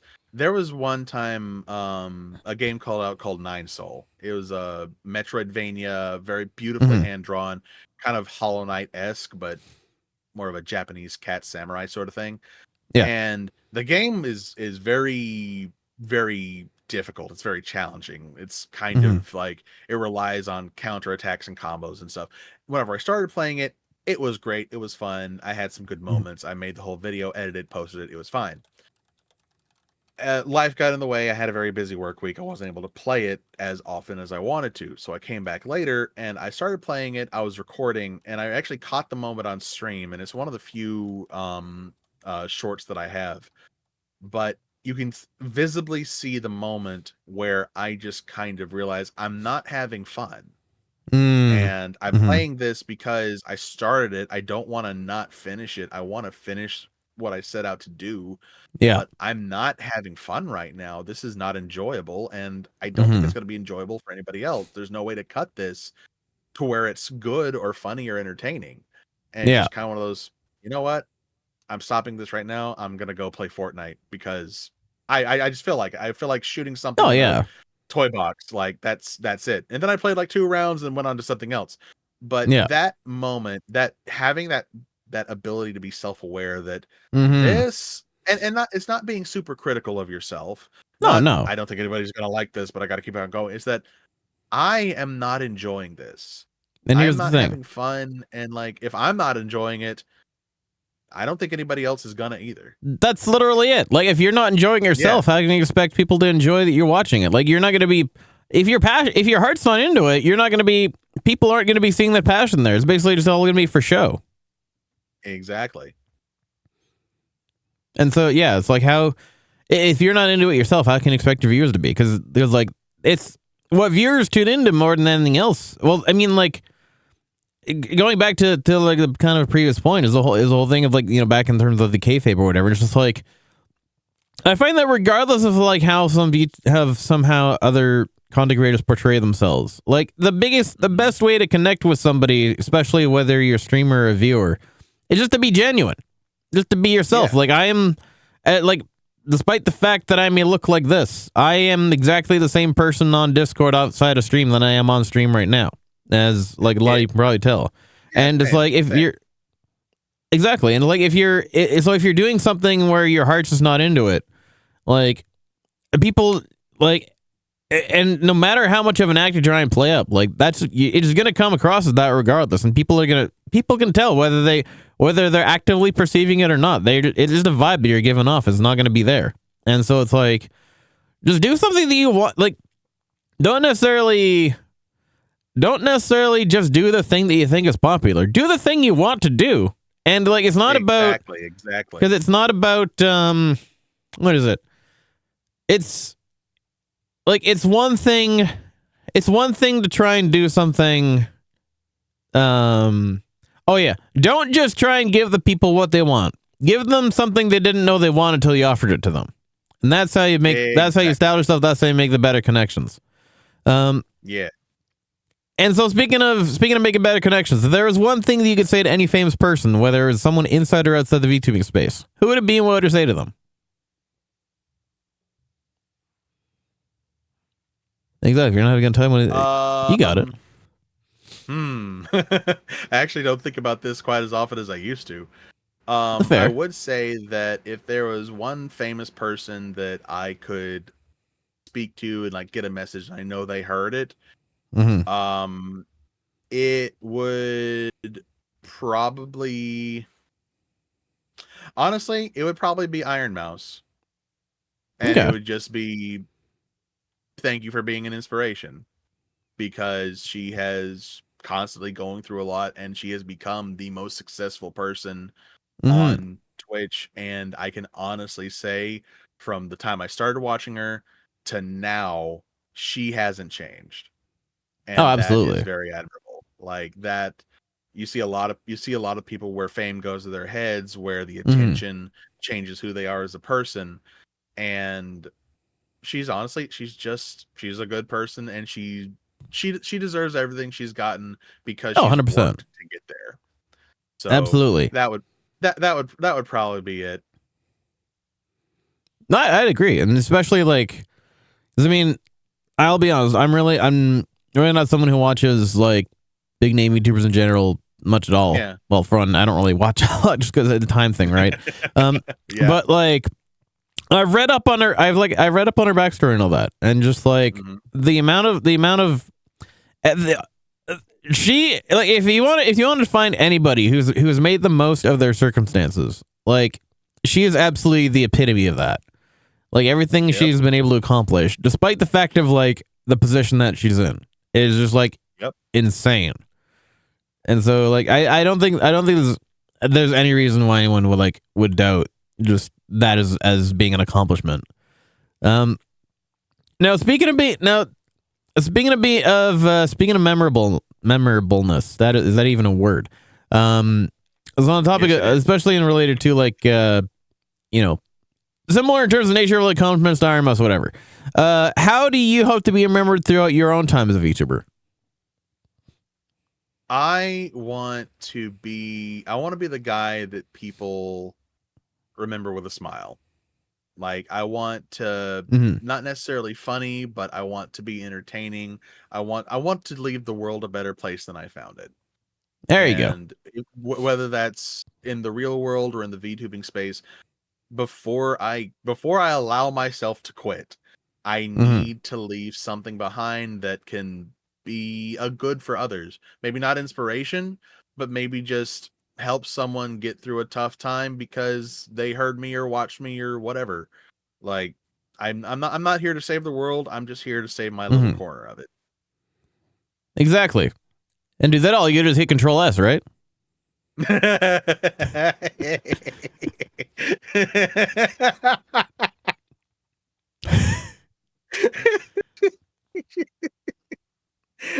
I'm waking up for these sometimes.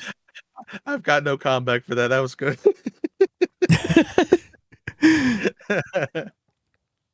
I'm glad it can be. So that being said as well, what would your dream goal or dream experience be if anything were... or let me phrase that. If sky's the limit, what would your dream goal or dream experience be as a VTuber, if anything were possible? My dream as a VTuber is I want to be in a position where I can have a video game made and have certain other personalities be involved in its creation, either character wise or talent wise. They can play it on your face. Much like yeah, but like Cabal, the Violet Sign, the Eldritch VTuber guy, amazing personality. I want him to play a villain in a game that I make. I want him to like voice lines a couple like that. I want to have like the Violet Sign cult there somewhere involved, like even if it's just like a part of a map or a background sequence or a cutscene, like something like that. I would love to be able to get like what's their name? In Vain. I would love for like his club to show up somewhere in a city that I make. I'd like the studio. Sure, why not? If you're an open world anime game, you're walking around, you come across this studio somewhere, you come across the bakery. Different stuff like that. Oh, Miss Lala. Studio and a bakery, count me in. Yeah.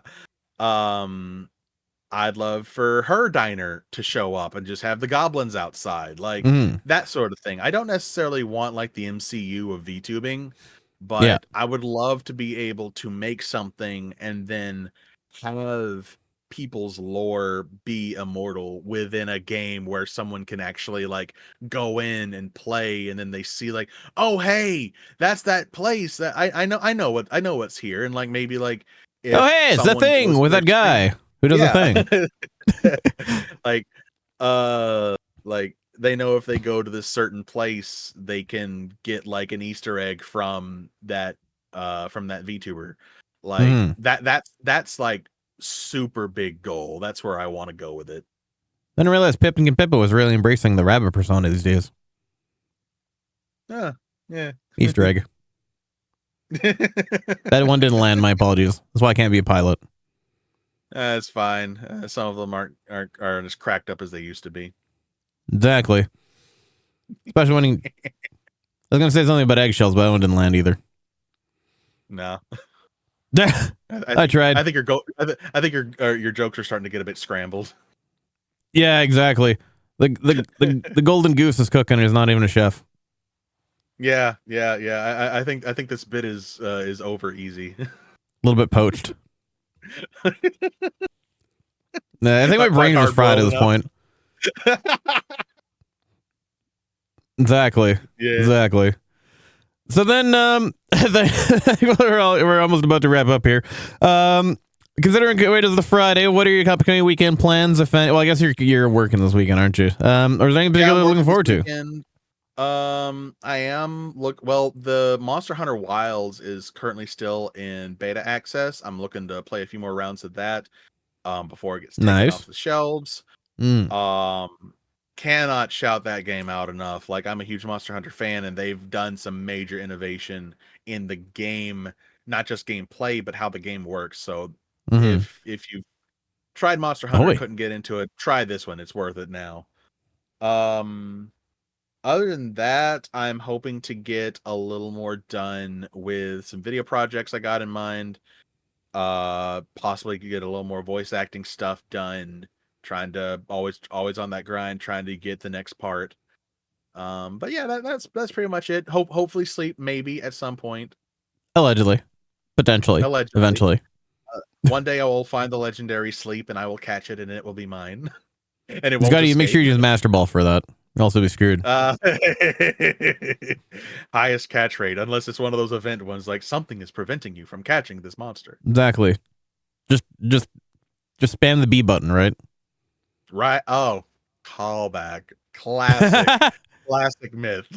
Man, do you remember whenever games used to be like that? There was all these like rumors going codes and everything. Do this certain way, then you'd be able to. It actually increases and whether it worked or not doesn't matter. It's like all placebo at that point. But that was like the gamers equivalent of baseball superstition. Right. Absolutely. Like I remember. Man, and I remember when magazines actually used to do that. Like they would post like these rumors, like if you do this and go to this thing, you'll be able to find a Mew. And it's like, well, not really. But then wait, actually, really, you gotta manipulate the random number generator by going to this certain thing, then step in this grass, and then if you talk to this trainer, it'll glitch. But if you run away, then a Mew will appear. And it's like, what? Exactly. But instead, all we got was missing no, and it fucked our games up.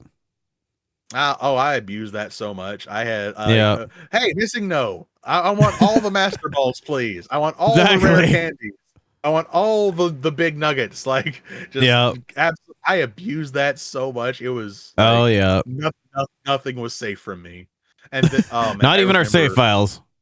Not even our save files. But the funny thing is that save file survived. It didn't get corrupted. Oh wow! What killed it was one day I accidentally forgot the game cartridge in my pocket, and then it got sent to laundry. Yeah, I got course. Laundry. As soon as you said forgot and pocket, I knew exactly where that was going. Yeah, rough time, but Pokemon especially in the tumble dry. Oof, yes. Yeah, exactly. Rest in peace, and also fabric softener, right? Indeed. Exactly. Well, Artie, that being said, do you have anything else you'd like to say to our viewers before we go? Stay cool, stay awesome, and stay out of trouble unless you're recording it. Or die trying. Absolutely. Artie, it's a pleasure getting to talk to you today. One more shout out for the absolutely fabulous Artie AI. Y'all go check him out, give him a follow their channel. I appreciate it. Pleasure having you on. And pleasure getting to talk to you today. And looking for these next time I ever do. When do you think you might be streaming next? Where can we when can we find you, think?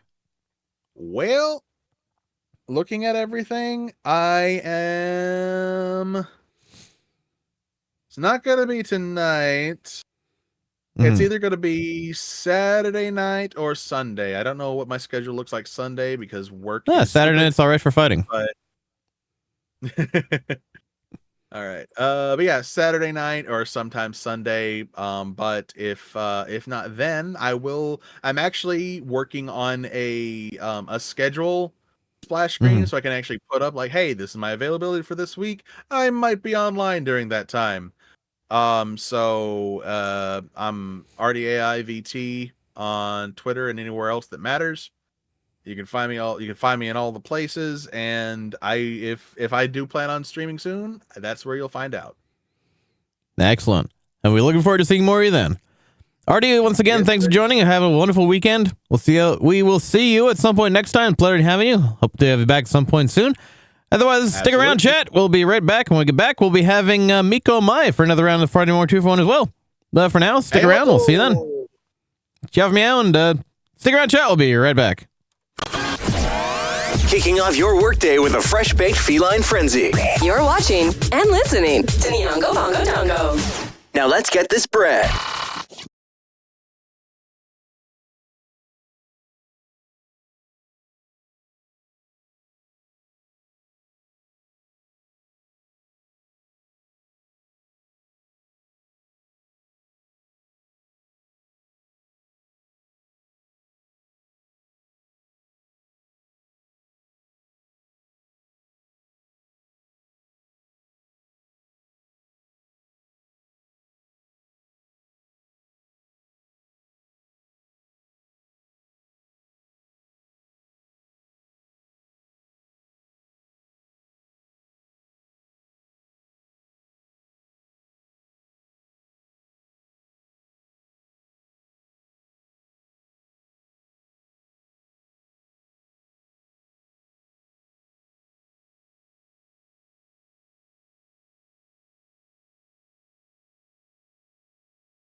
Incoming raid. FBI, open up! Welcome, Raiders.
Thank you for following. Ethico! Hello, Noonian pal.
Thank you for following. Ethico! Hello, Noonian pal.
kicking off your workday with a fresh-baked feline frenzy.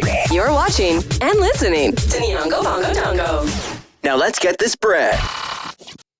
All right, Nyan pals, thank you all for sticking around. We are back with the lovely Miko Mai here for the part 2 of the Friday Morning 2-for-1. Miko, how are you today?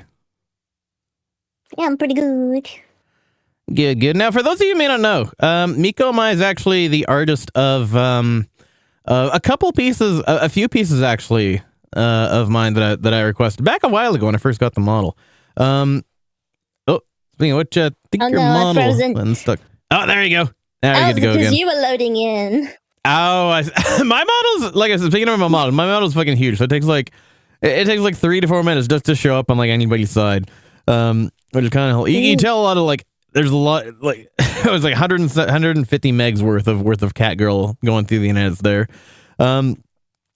So Miko has made a few pieces for me actually. The profile picture you see in Twitch and kind of just everywhere, especially on social media. She drew that for me. That is also based on the most common reaction image you probably see me post pretty much anywhere. The smug Catgirl image is also the work of man. Yeah, exactly. So welcome back, April. Hey, Chunk, welcome back for the bread as well. I got plenty of buns for you right here. And yeah, absolutely great art. And if you see as well, if you look down at the bottom of the about section, the tribute image to Skashi as well was also done by Miko. And for those of you who were present, for those of you who were present during my debut as well, I had a fan piece that I did for my VTuber sister and I, and all that was the work of this amazing artist, Miko Mai. Let me throw a shout out for you as well while we're at it. I almost forgot to do that. My apologies. So I definitely thought, Fierce to Fathom. How did that go? How was Fierce to Fathom, by the way? I gotta ask, because I've never played it myself, nor really. I've heard of it, but not really looked into it very much. Honestly? So the last game you played was Fierce to Fathom Northward Hitchhike. How did that go for you? Pretty good.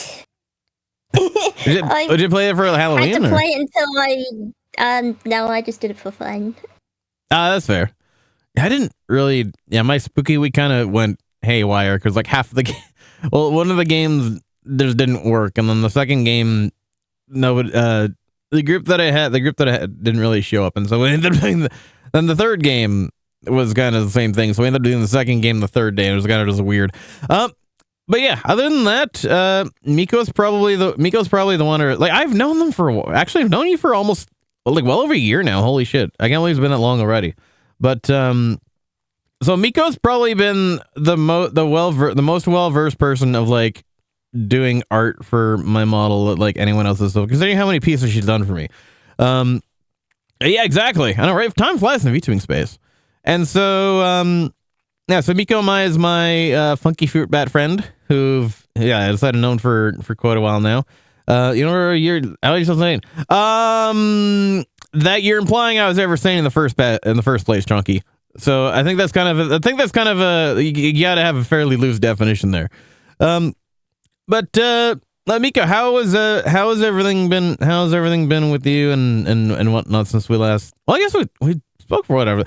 We've tried. I know we've had our fair share of like not exactly the best luck in terms of trying to get us in the same place at the same time. But I'm glad to finally have you here. So how's everything been with you?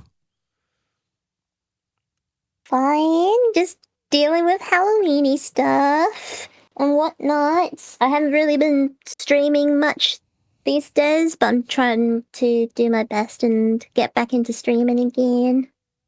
That's totally understandable. I mean, I kind of just cram in my streams whenever I can at this point, but I know the feeling. It's kind of one of those things where you kind of got to find the time and energy to do so in the first place. But we'll talk about we'll get more depth in Halloween in a second. We'll get into the week recap. Yeah, the week recap shortly. But that being said, are you ready to begin the Friday Morning 2-for-1? Oh yeah. All right, let's go. It's the Friday Morning 2-for-1 with Nyongo Bongo Dongo. Every Friday morning, we're bringing you double the VTubers for none of the price. I'm not even selling shirts. So So let's get ready to meet today's guest, recap the work week, and say hello to the weekend. Because the Friday morning 2-for-1 with Nyanko Ponko Tonko starts right now. So to kick off the Friday morning, Chief, want to begin the get to know our lovely guest. I know this is a little bit of a shocker. My apologies.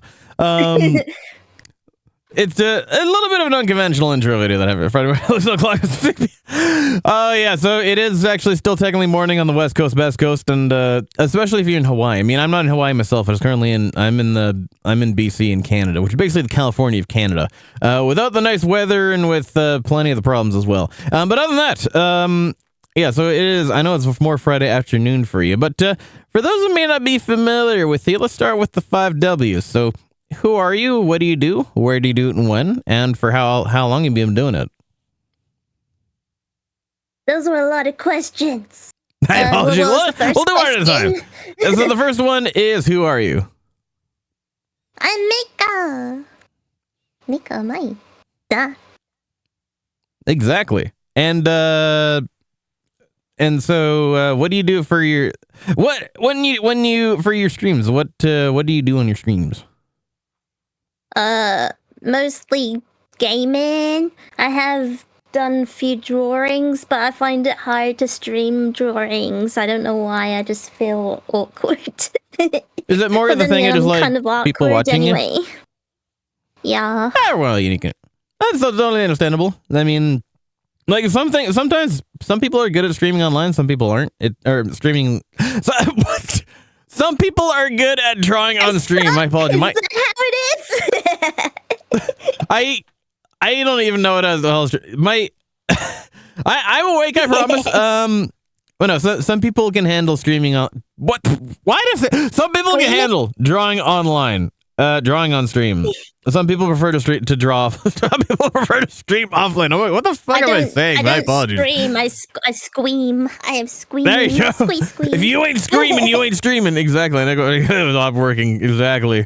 I'm always But you know, screaming. some people, that makes two of us. Some people. One of the clips that I just did recently was I got jump scared in the back rooms opening a door at the wrong time when the monster was right in front of it, and that was some interesting time. But yeah, like I said, some people are better at drawing when people are watching. Some people are not. That's totally understandable.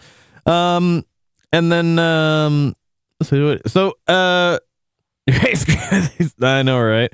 So I did shout out your channel previously. So how, I guess, I like I said, I know you haven't been streaming for a while, but how often do you usually stream when you do?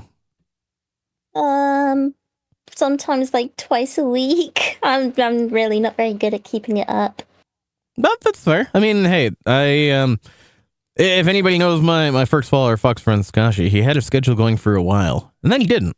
And so, I mean, it's one of those things where, like, you kind of got it. You can only really fit it in where you can, right? So there's not really no obligation to do something given any particular time. It's more just when you have the time and the availability to do so, and we can make it work for you.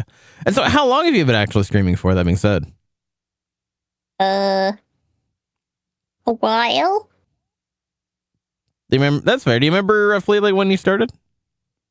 I can't even remember what I had for breakfast this morning.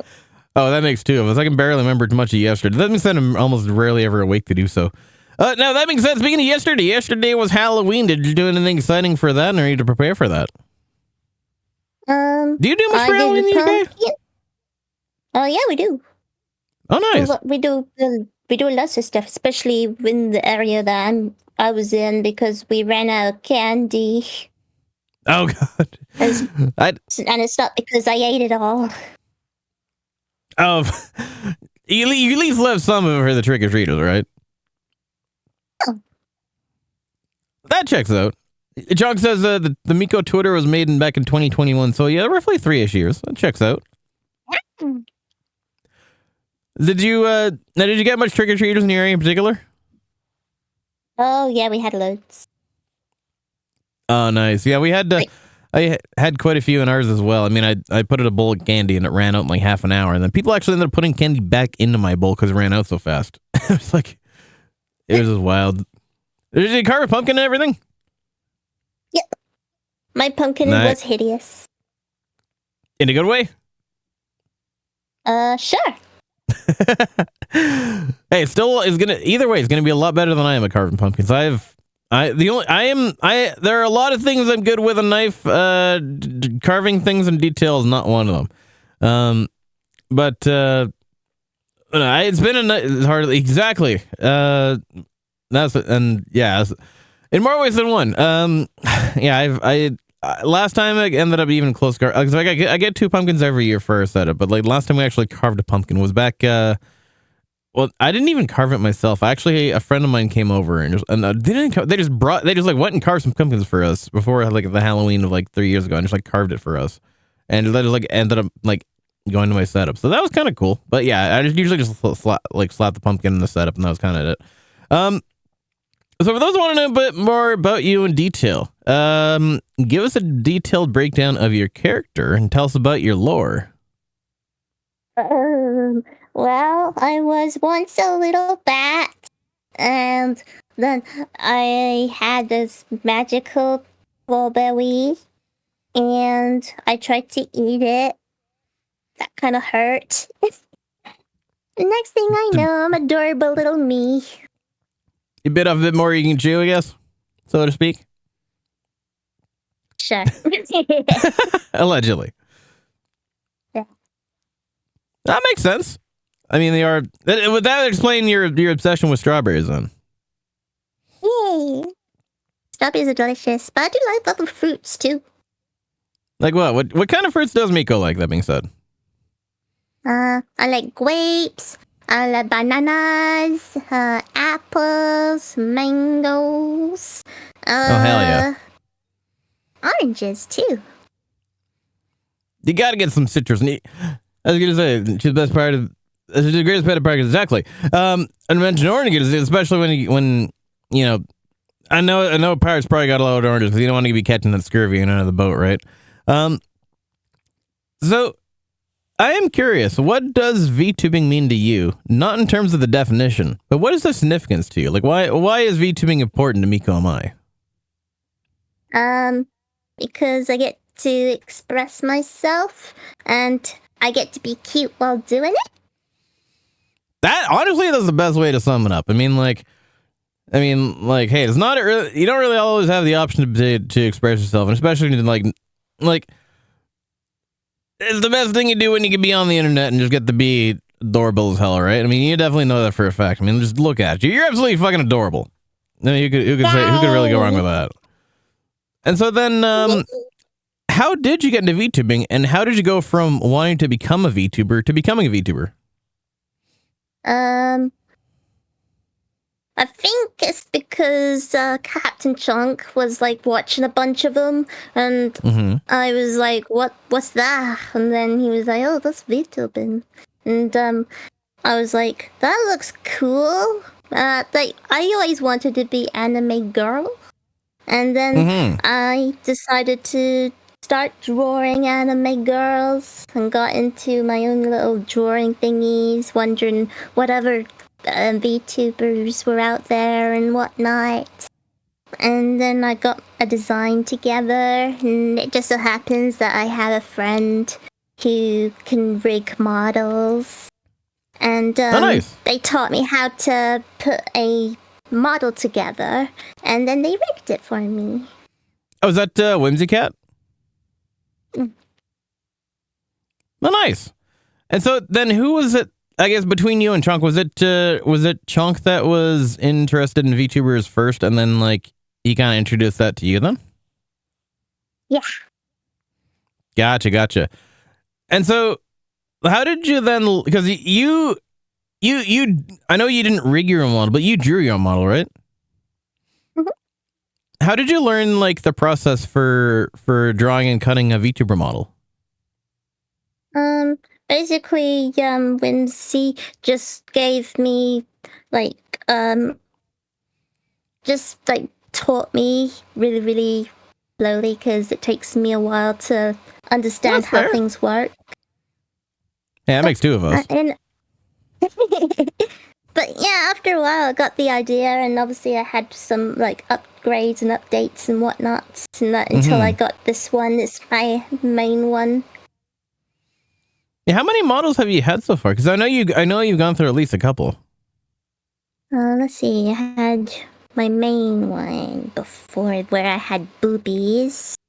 Then I went flat.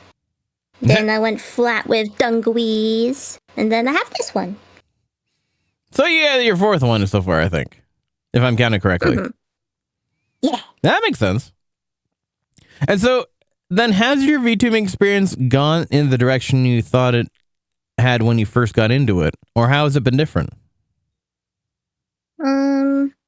Sorry, I have no idea what I was expecting, to be honest. Yeah, that's fair. You kind of just went into it and just kind of see where it would go from there, kind of thing. Yeah, there was a lot more drama involved than I originally thought. But other than that, yeah.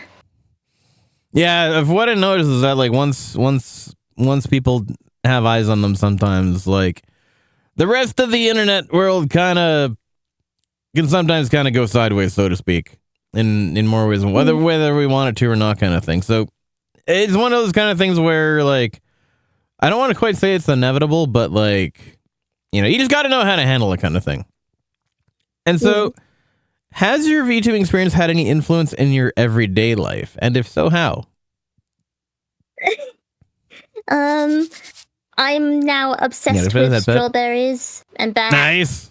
And I go squee in real life. That's adorable. Yeah. I make weird ass noises anyway, so no one really bats an eye. No one really bats an eye. I see what I did there. I didn't even see it. I love that. I mean, hey, that makes two of us. So, like, I can totally relate to that. I mean, like, I'm not really too much of it in person. Well, I'm really, honestly, not a different person on stream at all versus off stream. But like, so yeah, it's kind of just all carried over really well for at least for me because I totally relate to that. But I gotta ask though, what was your most memorable moment throughout your time as a VTuber so far? You're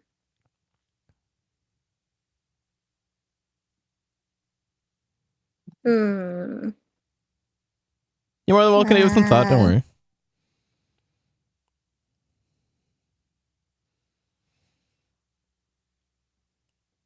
You've been at it for a while. I know there's probably been a lot of things. Yeah, a lot of things. There's nothing going on in my head. I know that all well enough, at least on my side. There's barely... and most of the time, in my case, the mouse is moving, the brain ain't braining, so I don't really know that feeling. I can barely remember what I did yesterday. Welcome to the No Brain Club. Yeah, so I can totally relate to that. Jackets? Unfortunately, not in the budget. All we can settle for is t-shirts. Okay, I'll take one. What size? I'll have a size medium so I can wear it as a dress. All we got left is 2XL. Do you want a really long dress? Hell yeah. There we go. Hey, it's a Scotchy. Good to see you, Scotch. Yeah, fun size, exactly. Just like those, like one of those tiny ass Kit Kats you got on Halloween. What was I gonna say? I can't even remember. That being said, oh right. One thing I was gonna ask is unrelated to the question string, but you drew Captain Chunks PNG tuber as well, right? Mm-hmm. Have you drawn like? Because I know you have like a video and whatnot. How is he the first like PNG tuber you've done? No. I've done how many other like if you had to go through, if you had to like count all your PNG tubers, well, maybe not just be like PNG. You've also done I think you've done other VTubers as well, haven't you? Like full on live 2D. I have. Yep. How many VTuber children do you say you have? Okay, let's see. 1, 2, 3, 4, 5, 6, 7, 8, 9, 10, 11, 12, 13, 14, 15, 16, 17, 18, 19, 20, 21, 22, 23. Damn! That is quite the roster, I gotta say. How long have you been doing that for? Like the VTuber children? 2 years. That is you're averaging like 12 per. That is almost that is almost like that's like 12 per year. That's like 2 a month. Holy shit! Wait, no, 12 a month. 12 a year. that is 1 a month. My apologies. Sorry. I'm not the most awake anymore at this point. But when was I ever in the first place, right? No. Still, that is an impressive roster you got going on for how long you've been doing it. So a great job to you for one thing. But I'd say that. So the question is, what was the greatest challenge that you had to overcome in order to grow as a VTuber?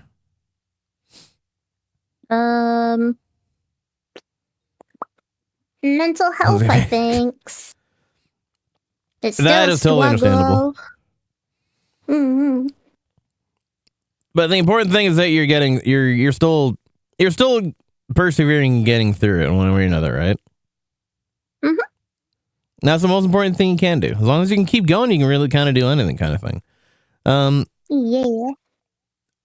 What would then be the greatest challenge that you're still working to overcome as a VTuber, and how would overcoming it benefit you?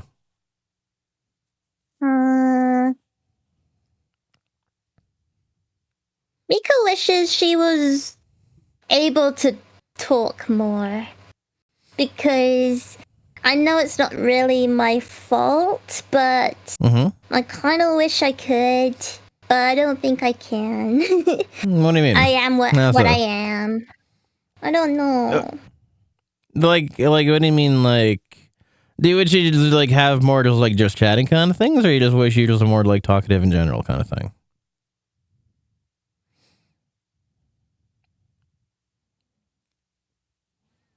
Like, do you want more? Or would you rather have like more opportunities to talk, or just like you just kind of wish that you were more conversational? More conversational. And that's fair. Everybody's got to start somewhere, right? I mean, like, like, what do you, if there's something that, what do you think would help you be kind of get more to that point in terms of like, just being more of a yapper?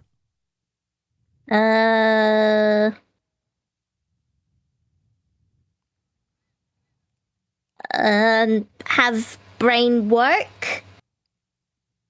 I can tell you, I was gonna say I'm not exactly the shining example of that myself. But yeah, that is definitely true as fuck. Scotch agrees there. The mood, exactly. That is something we can all relate to, right, chat? Brain fog kind of strong as exactly. The only way to get rid of a brain fog is with a good London fog. Am I right? But no, I can totally feel that. Well, I mean, I'm not exactly one to talk concerning how much I yap, but like I can understand like the people that kind of have a bit more hesitation to do so. I guess you kind of just gotta, you know, there are some points you gotta just kind of you kind of just gotta turn the filter off, kind of just let the mouth do its thing, kind of just, then you just kind of go with the flow of that, and just that's how you just kind of keep the conversation going sometimes. But I mean, everyone's got to start somewhere. There's absolutely nothing wrong with that. I mean, one of the things I like to do is I kind of just like help I like to help my introverted friends kind of just get more comfortable in terms of conversation. That's kind of part of the reason why and I also just kind of want to get more know about you, because you're an awesome person, Miko, and I've known you for a while, and I'm glad I actually had the opportunity to sit down with you today. So by all means, don't feel like you're under any pressure to like talk as much or as little as you need to. I'm just glad to have you here, and I'm glad to talk with you in general, right? Okay. And so, let's see. Are there any challenges that you have not been able to overcome as a VTuber?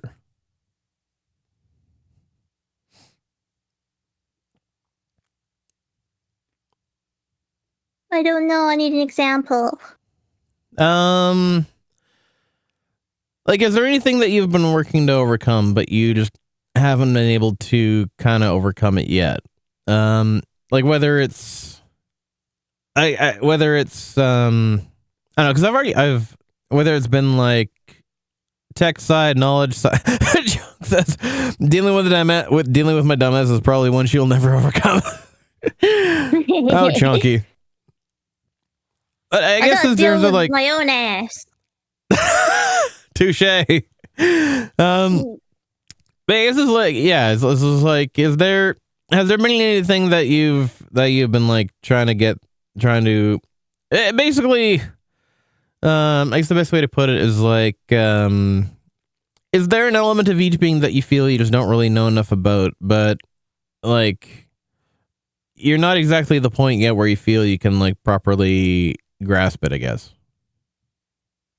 If that makes more sense. Well, I'm definitely not a professional. I don't know Oh God, neither am I. what it means to be a professional. Money. Just, I don't know. Money. Exactly. Money means professionals. Or at least sponsorships. I've got none. I've got no money. That makes two. I got no sponsorship. All my money went into this thing. I don't have any money left over after that. I think we could all relate to that. I mean, hey, even like that's the thing. Even there, you're already getting more conversational as it is. So you just, like I said, just kind of gotta let it flow and see where it goes from there. Not have to really worry about it. But like, but I guess. But I just want to, yeah. Just, if there was something that would kind of help you get more comfortable being conversational, what do you think? What do you think it might be? Because like I'm someone who kind of just like I'm kind of happy to just like ease people into that kind of thing. If it's something that benefits them. Ah! God damn it, What? Chunky! He threw a Maneki Neko at me. The pirate likes to do. Is it stream still working? Yeah, it's still working for me. Still working for you? See no drop frames. 0% drop frames. CPU is only at 7%. 6.9%, I should say. Nice. And yeah, we're still got full uptime. But yeah, is there anything that you feel? Oh, Nicora's crashed on her end. R.I.P. We salute you. No. Yeah, you're good. You're good. My mod is having one of my mods is having issues with the stream on her side, but that is a client side thing. That's not us. But is there anything that is there anything that might help you like be more conversational, at least to the point that you want to be? Because like nobody says they have to be like, you don't have like, nobody has to be really necessarily in particularly like degree of talkative. Is more just like whatever you're comfortable with, whatever you feel is point across, and just however you wish to engage with people, right? Ahoy.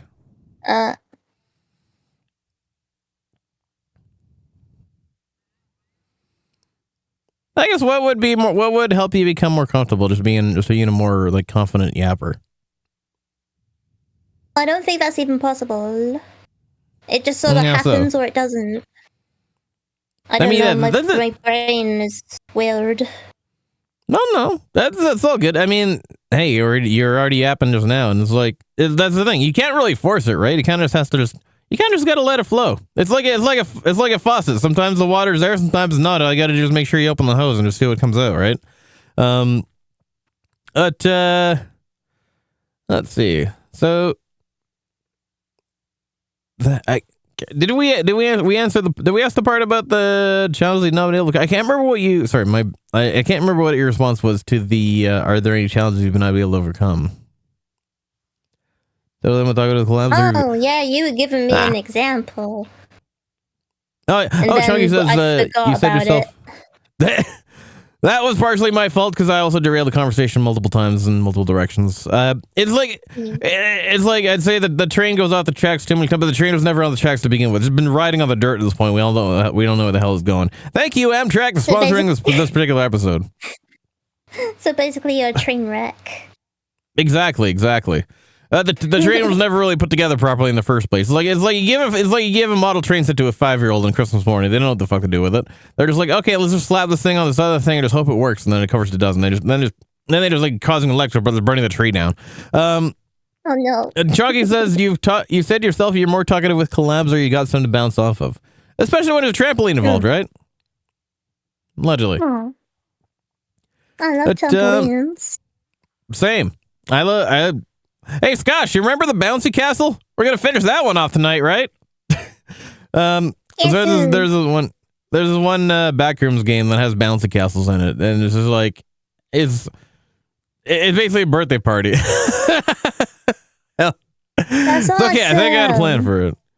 Right? It's a little bit of a tedious level, but I think we'll be able to get through it this time around. But yeah, it's like it's basically just it's like a horror themed birthday party kind of thing. Drag me exactly. If it lets us do it, then I mean I can't see why not. But yeah, there's this new Backrooms game drop called Backrooms Escape. Well, I mean, I don't know when the hell did it come out. Actually, I thought it came out in like 2022. Let me just double check. This is it's the one at High Five, right? Oh, the one. Oh yeah, you saw that, didn't you? The one, the party monster, the guy that was walking around. It released in October of 2022. How's already been like 2 years ago that it came out, and it's just being noticed now. Yeah, the hot ones, the party man, the one with the mouth hands. That one, he wants to high five it. I can totally see that. You guys should play that. It'd be fun. The one you go, yeah. Oh, that one, that one, yeah. The Mr. Hands one. That one was hilarious. I don't know how the hell this happened. That was in the jail level with the where you open and close the doors, and you got to get the fuses. No deal, just right? Yeah, exactly. That guy, the guy who wanted to sit down and arm wrestle. So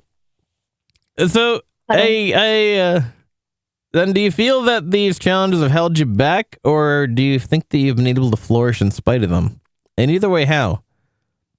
Yeah, I know who Mr. Hands is. Mr. Hands. You don't need to know that. That is not part of the question.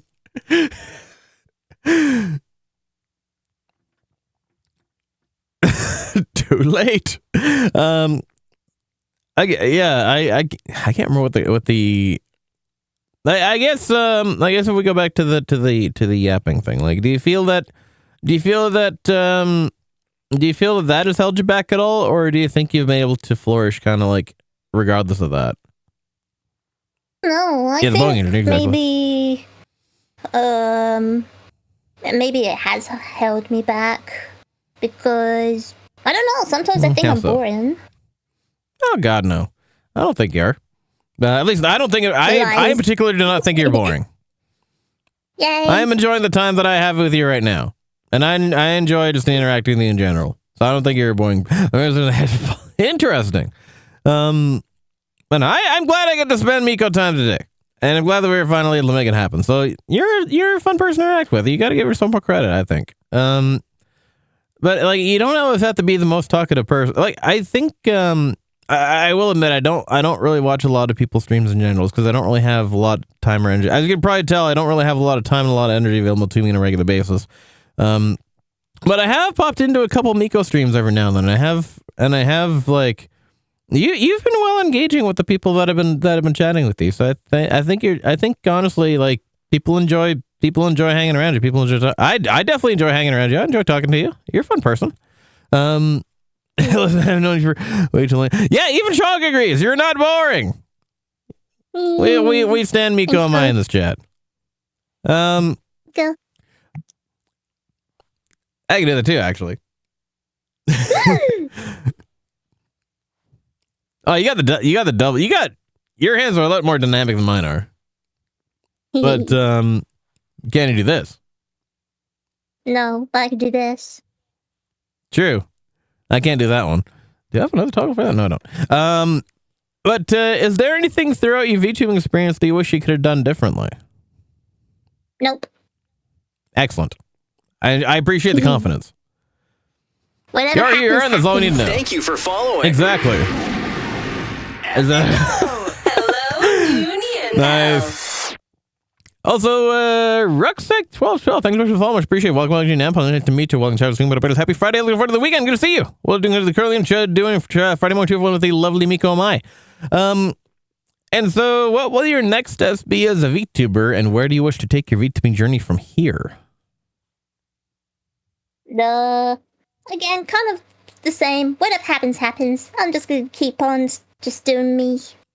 Just keep calm and carry on, go with the flow and all that, and just keep being you. Hell yeah. I appreciate that. Hell yeah. I guess, do you think you'd be, because I know you kind of stream sporadically. Is there, like, do you have more kind of like regular days that you stream, or is it kind of just like whenever it happens kind of thing? It's just kind of like whenever it happens. That's fair. I mean, you can only stream it like when it works for you, right? That's true for kind of just like everybody. I kind of have more of a privilege of being able to stream like as soon as I get home from work, but that's only because I also have to like limit the amount of time that I basically I don't want to be. I stream outside of the house, so I can't really spend all day streaming outside, especially when it's like, you know, a family and whatnot kind of thing. But do you have any advice that you'd like to give to someone who's looking into getting into VTubing or even streaming in general for the first time? I think when it comes to streaming for the first time, Mhm. and you want to be a character, then ping tubing is probably the best bet to start with. Mm-hmm. The most And, affordable, you know, the if you're most having fun, cost-efficient option. Yes. And, you know, if you're having fun and you want to continue it after, you know, at least a year or something, Mhm. then, you know, go for it and get a model. Mm-hmm.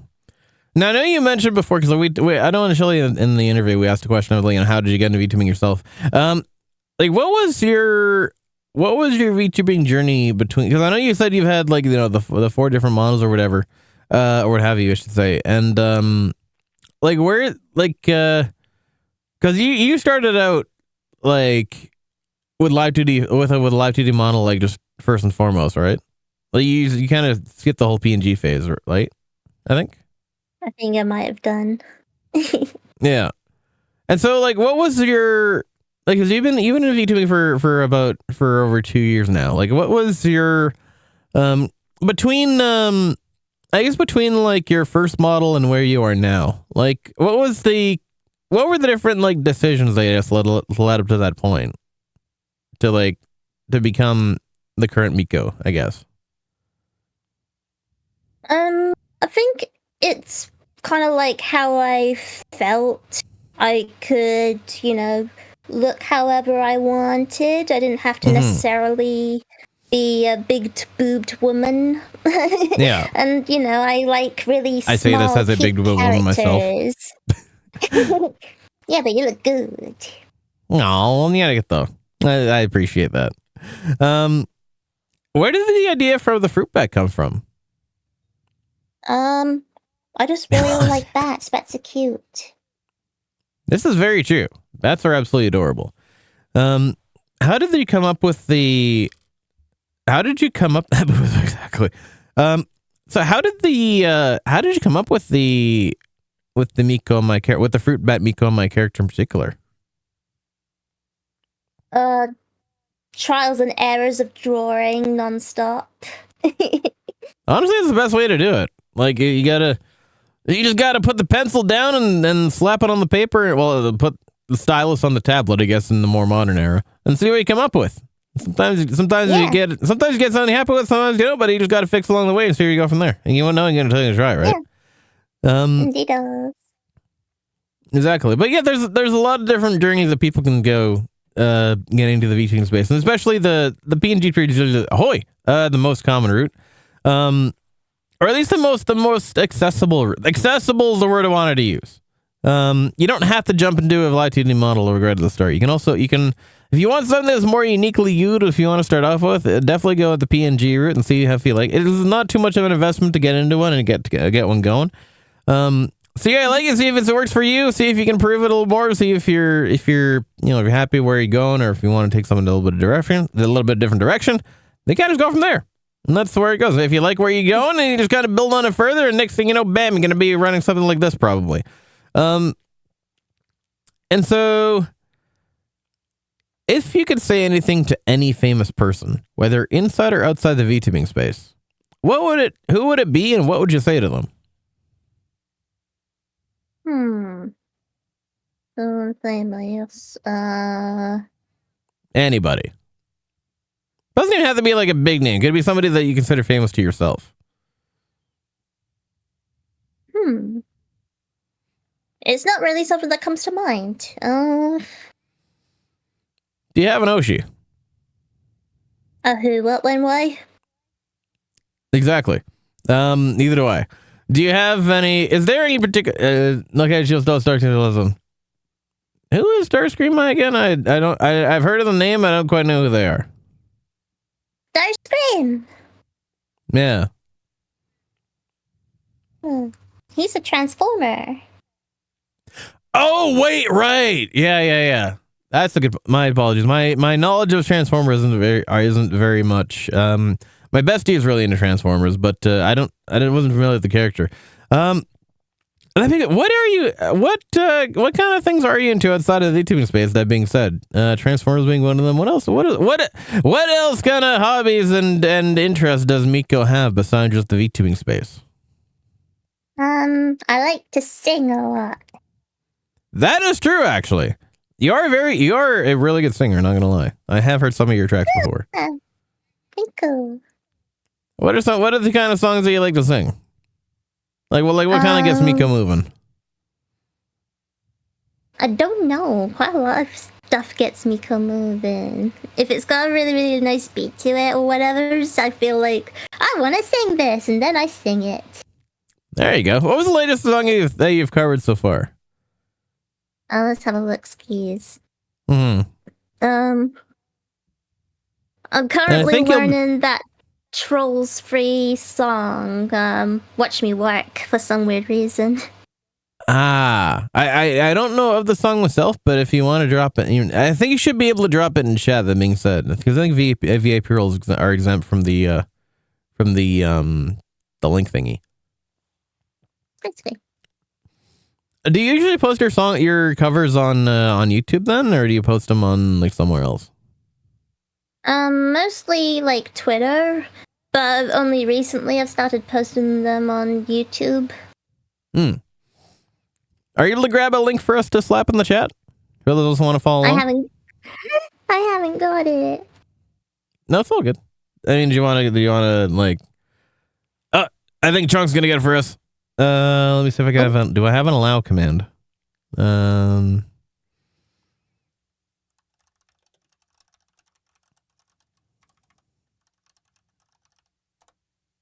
What?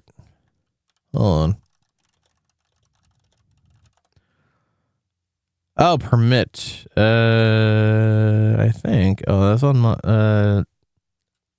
Is it Stream Elements? Wait, hold on. Let me get. I rarely use the side commands for this, but which song again? Which song do you want Chunky to throw down a link to for you? I don't mind. Oh, there we go. Yeah. Okay, that was a command. Neither bot will time them out. There we go. So I got multiple chat bots running at the same time. Wow. It's kind of handy. That's also I get to do like the auto shoutouts and stuff. But while he's looking for that, how do you hope to be remembered throughout your time as a VTuber?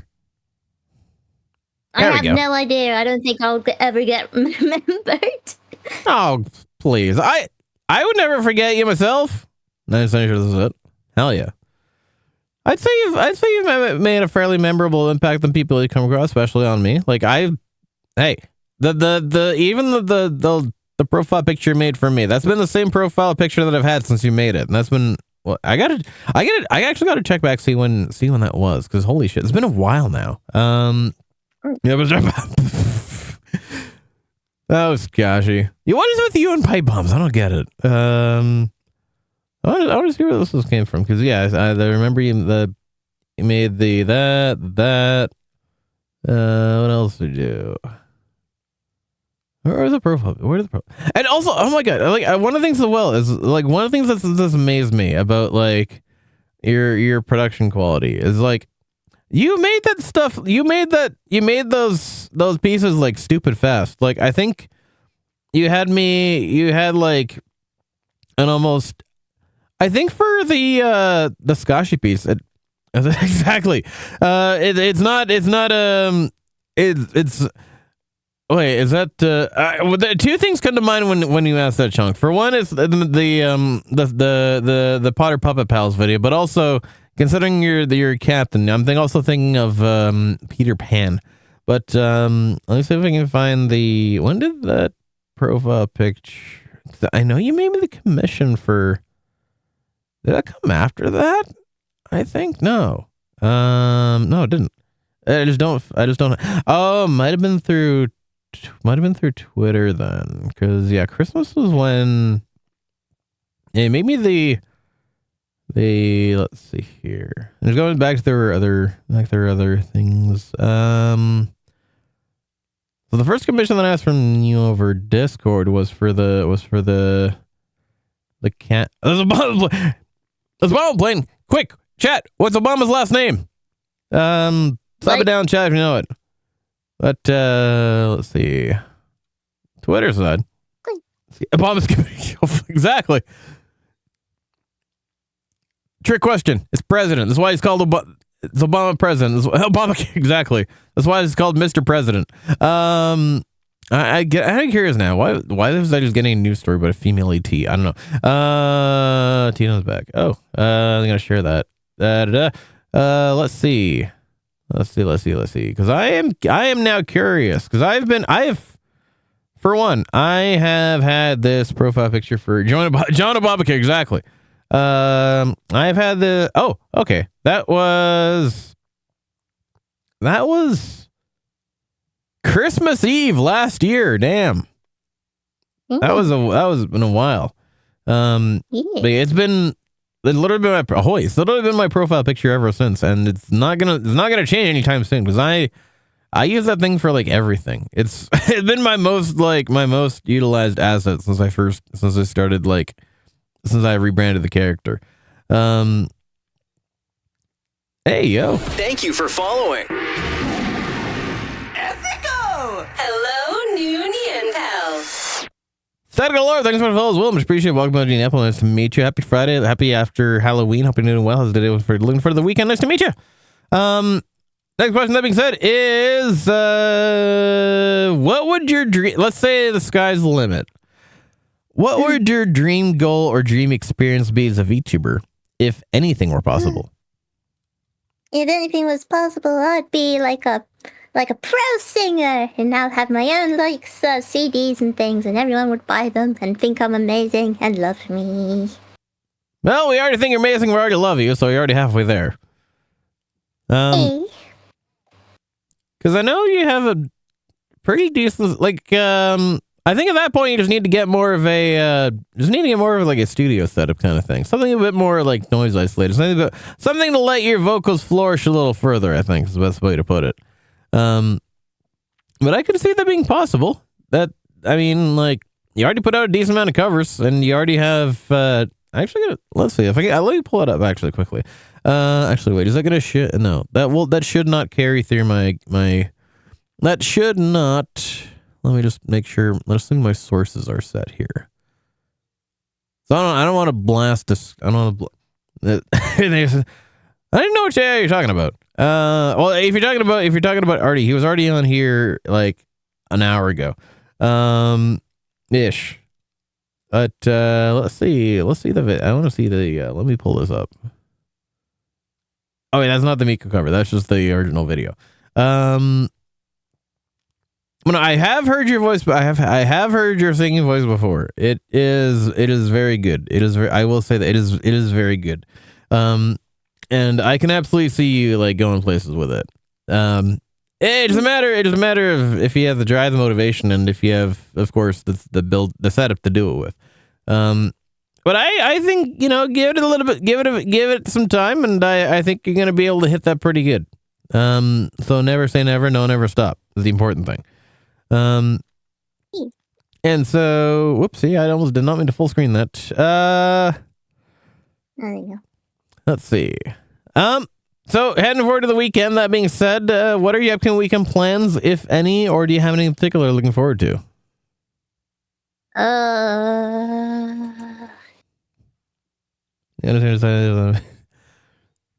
Is that what they're popping in? Miko concert when? Is what Chonk asks. No idea. Do you have like a karaoke setup on your stream? Not really. I wouldn't That even is know how something to you go don't set about up. doing that. You kind of just get like a stage asset and whatnot, and sure you could draw it for one thing, considering that you are the art. I do have a stage set up. Yeah, there you go. That's a good place. For your because I have seen your like stream setup as well. Did you draw like your own streaming assets and everything for that? Yeah. Nice. See, that is a skill. Like, because like honestly, like even though you did not do the rigging for your character yourself, the fact that both you drew your own character and like all of the stream assets for yourself, did you also do your overlay? Yeah. Like, considering that you like the majority of your stream setup is like self-made, like self-made VTubers, I have like much more respect for than anyone else, and like, because like that is a talent, that is a skill that not everyone possesses, and like that is something that is honestly like highly respected. And besides like, because like I mean, I'm not an artist myself. I have like crafted a lot of the setups that I put, especially like this one, but it's not something that obviously I didn't, draw this microphone or take a picture of the microphone or anything. Fun fact, this microphone is actually the same microphone I use like IRL for the stream setup. But like those who are able to do like all their own like art assets and everything else, and whether they, especially those who can like both draw and rig their own models, like I have more respect for those people than like anyone else, especially like over those who just like buy literally everything and don't really know what they kind of just let other people put together their whole VTubing thing for them. Like, exactly, right? Miko is definitely one of the people I would consider to be one of those self-made VTubers. Like I said, aside from the rigging aside, everything else is literally by you, and I think like that is amazing. And so I think you should give yourself much more credit for that. That is one of the things that definitely stands out, like among, like, that is one of the things that stands out in general, I should say, throughout the VTubing space. Those who can actually like create their own assets and everything else. What was I going to talk about besides that? Because we still have a lot of time. Yeah, I've had that, Pat. Oh, that one is sticking around. Yeah, as we is there? I guess. Is there? What is currently going on in Miko's world? I guess is what I can ask. Like, what's up with you? What you're working on? What are you planning for, if anything? Just how's life in general? I guess I should ask. Complicated. Understandable. That you're definitely not alone there. But it's, I guess, what you got anything you're working on that you're working towards, or anything you want to do, or what's on the Miko agenda, so to speak? The fruit bat itinerary. I think trying to see if I can try and have more of a time schedule to stream more and whatnot. That's understandable. What do you think? Is there anything in particular that's kind of preventing you from getting a more solid schedule kind of laid down? I think it's kind of like mood some recently. No, that's totally understandable. You kind of gotta have be in the right headspace to do it, right? So that's it's something you don't want to be forcing yourself into, because like we talked about. I know we mentioned this with Artie earlier. You can kind of tell who's got the passion for it and who doesn't. It's like you don't really want to be forcing yourself into it, because then you're just not going to enjoy it, and that's going to come off onto the audience as well. They're not going to be enjoying it either, and so it's like you don't really want to be. You don't want to be subjecting your viewers to an experience of like when you're just not really into something, because then they'll know that you know, and then like nobody's really enjoying the experience in general. So that's totally, you got to be in it you got to be in at the right time that you want to be in. Otherwise, nobody's really going to be in at all. That makes sense. I totally agree with that. I guess, is there anything else that while we have the opportunity, is there anything else that you're interested in bringing up, or you're interested in being interested? That too, yeah. That was a whole ass ambulance. Exactly. There's any I know that was a whole asshole. I mean, that's one way to get me to the hospital. If you can't bring me to the ambulance, bring the ambulance to me, right? I got an ambulance thrown at me. That's what happened. Yeah, that makes sense. Hold on. I don't have a whole ass hospital in there. My health insurance couldn't afford the whole ass hospital. Exactly. Oh yeah. So oh, there goes the isekai. There's the whole. Now we're just throwing the whole car dealership at me at that point. Oh yeah. So is there any? I guess just like what are some of the things that you're just kind of interested in general? Hey, this is $20 Charger. It's a $4. How'd you get 3 vehicles in a row? That never happens. That was the most unexpected thing I've ever seen. Hey, what's Chad doesn't even know what the hell's going on. How did that even happen? I don't know either. Don't worry, I'm Let's in go the same fishing. boat, everybody. And we're all in the same boat and we're all going fishing, exactly. You can redeem it. You can redeem a fishing redeem for like 1 channel point. Let's see what Chunk catches out of that one. Yang Yang. First one catching Yang Yang. Nice. Withering Waves. I have a lot of gachas in there. I have no idea how to answer properly. The Yang Yang Gang Gang. There we go. Are you doing any gachas yourself? Like gacha games kind of thing? Or like what kind of games does Miko play? I play some horror. I play some Roblox. I play Nice. simulators. Oh, that's the super rare Things like one. Yeah. Oh yeah. Like what kind of horror? Like, do you play any of like the Chillo's art games, or do you like what kind of horror games do you like to play? Do you like backroom stuff? I did try to play a back room, but I think it was like one of the really old ones because it sucked. Oh god. Do you remember which one that was? saw Because the I know one there's you been were like 10 billion. playing, Yeah. and that one looks interesting, and I downloaded it. Oh, you got Escape Together? Yeah. Or oh hell yeah. If you're around at oh wait no we'd be starting like halfway through. I don't think we want to do. I think you want to actually like experience the whole thing. Because I was gonna say we're playing at about 8 a.m. your time, but I think we're already like very late in the level run, so I don't know if Thank you for following. I don't know if you want to be joining like that late. You're missing out on so much of the content. Vanny, thanks for the follow as well. Much appreciated. Welcome to New Empire. Nice to meet you. Happy Friday morning. Happy looking forward to the weekend. Good to see you. Thanks for joining. Well, the chat was going it's nice to meet you. Hope you're doing well.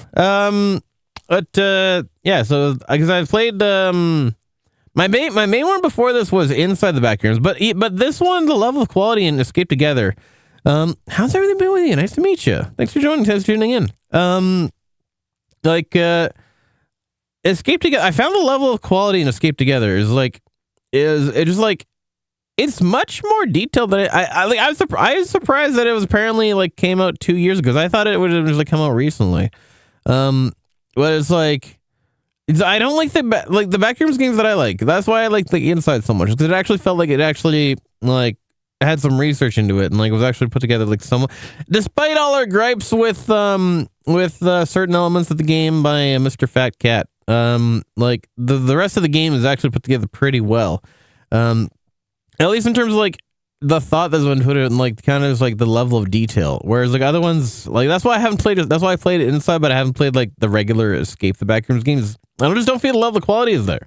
But like with Backrooms Escape Together, like oh my god, that thing's insanely detailed, and it's just like, like it kind of gets you more like immersed that way. Whether anything else is kind of just like felt slapped together. But Backrooms aside, like what have you played any of like the Chilla's art horror games like Parasocial or Closing Shift or any of those kind of things? Does his or like Japanese artist? I think he's like he has some really good like low. It's like low poly, but it's like it's like well done in terms of the execution. I think the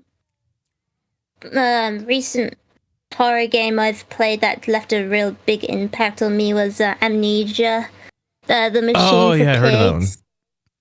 I played what for that and I pigs? absolutely loved it. Machine for pigs. Interesting. I've heard of Amnesia. I didn't realize that was a full title. What was some of the elements of that game that kind of really brought it up for you? I think it was like a story based, and no matter what I did, it furthered the story. And there was some scary bits, and there was like some creepy bits, and just like a lot of stuff that I could interact with that I found quite interesting. The puzzles weren't like overly complicated or anything like that. It was a good time. No, that's awesome. And so, what kind of draws you to those kind of horror games? I think it's I kind of enjoy it, but I also do it because I think people like to see me scared.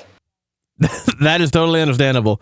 I mean, hey, the shock reactions that you get sometimes from just being from like the kind of just like yeah, absolutely. Like even Penda says that is true, and this is like yeah, like the when you into those kind of games, and it's just like I need it.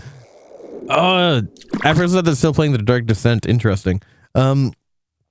But yeah, like it's also the kind of like the back, not this is the backseater element, the kind of like the observer effect, the observer element of like watching somebody else get scared of something. Man, hey, you caught a manta ray, nice. Wait, Yay! I think it's the first time you caught. I don't know if anybody's caught. It's apparently a new catch. I don't know how. I can't remember if somebody's caught that one before. But congratulations to you. Damn, you got a big one too. That's like 500 gold night. That thing's fucking massive. It's like 1,400 kilograms. Holy shit, that thing weighs like as much as a car. But yeah, so that what is it about the oh no, I thought does that make sense? So then what elements, I guess, of the horror games specifically draw you to them? Like not even just the fear part, but what is the what makes them thrilling, I guess is the way I want to ask. I think I just get really interested in like the stories that are involved. I'm very into stories and lore. Lore. Oh yeah. That I like the idea of which taking one the has good piss. written? Sorry? Maya? Nah. Exactly. Okay, I got a hydrate as well. But so that when you can tell that a horror game is good versus one that is bad, or at least one that you just don't engage with, like what makes a horror game not work for Miko? If it's like, I think the worst one was like one of the back rooms I did, and it's literally because the puzzle was too hard and I had no idea what we were doing, and it didn't exactly tell us what to do or anything like that, and then we were stuck there for ages and it got really boring. So yeah. I'm kind of curious to look up what that one was. I'm just gonna take a peek in Steam real quick. If it happens to be inside, I think I might know exactly what puzzle it is. But let me because now I'm the very curious. first puzzle. I'm pretty sure there was a door, and we couldn't get past the door. Oh, you got okay. So you've got inside. You've got escape together. You got escape the backrooms. You got backrooms Unbounded. I've never heard of Unbounded. That one came out last year. It is. Okay, so it's a different level. So it's not quite the level of quality from the other. What's the achievements though?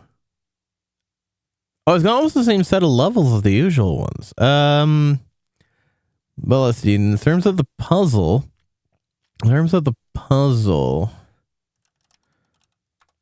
You have Inside, which wasn't my main game until Escape Together came out. Yeah, the first puzzle is one with a. Let's see achievements here. There's one that involves like elevate. Why does it not show me yours compared to mine? Do you remember the rough idea of like what you had to do for it? I guess is a way to phrase that. No idea. I think there was literally just a door there, and we had to try and find a way to open the door. But I don't remember anything else. There's one of those. It's definitely like that. Oh, I see. Yeah, you've been in there for one. It might have been inside. It might have been inside the back rooms. Yeah, you know what? I'm kind of thinking. I got a bit of. I got maybe like a bit of time. As awake as I am, I am curious to see what levels you've beaten. How do I view the achievements of someone in particular? Wait, maybe I can. Let me just take a peek at that, because I just want to see how far you've gotten in that. Let's see. You got 2 achievements. There we go. Okay. You got inside the rooms. You got killed by the bacteria. But nothing else so far. So if you like, I was gonna say, how would you like to throw down for the first level of back rooms? Like, if you got time at the moment. Will that be something you're up for? Yeah, I can do. Hell yeah, fresh and like how we go. Already says, hi Miko, love the wings and the ears. Yeah. They're attached. She grew them herself. I grew them myself. Exactly. Hey, Skashi, if you're around. I finished one. Oh, this is separate. This is the one that I played before this, so this is different because we had. No. We're not. It's not Escape. It's not Escape Together. It's inside the back rooms. This is a different game. Go later's gonna have a good time. Thank you much, Chalky, for joining. It's a good pleasure to see you as always. Hope you have a good rest of your day. Go to sleep, for food as well. Yeah, it's not gonna affect our current. We're not gonna have to do the whole party or everything else all over again. Don't worry. Yeah, it's a completely different game. But yeah, let's just I'm gonna throw if you're good with that now. But actually, before we I was gonna say before. Do you have anything that I'll say before we go? But I think I lost your bits exactly. Before we end this interview session, I would say, do you have anything else to say to the viewers before we switch over to the gaming? Hi.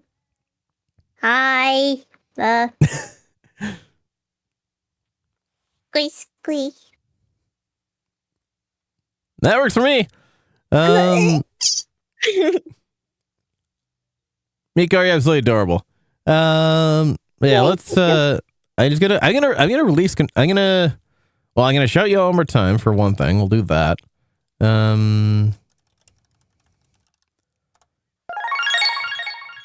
And then we'll do a quick BRB while I get out of the studio setup, switch over to the game setup, and then we'll go from there. Stick around, chat. We'll be right back.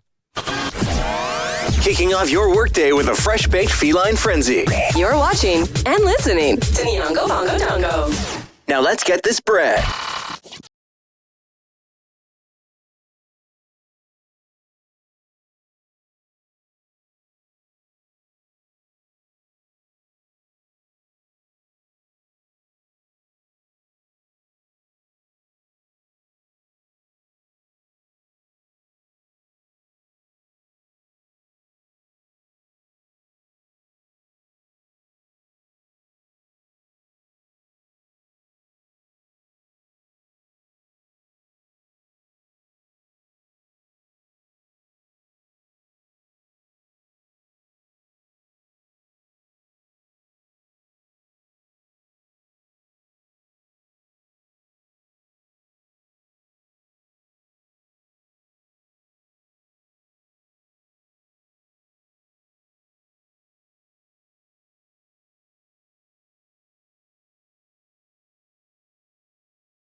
Let's go gambling!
Kicking off your workday with a fresh baked feline frenzy.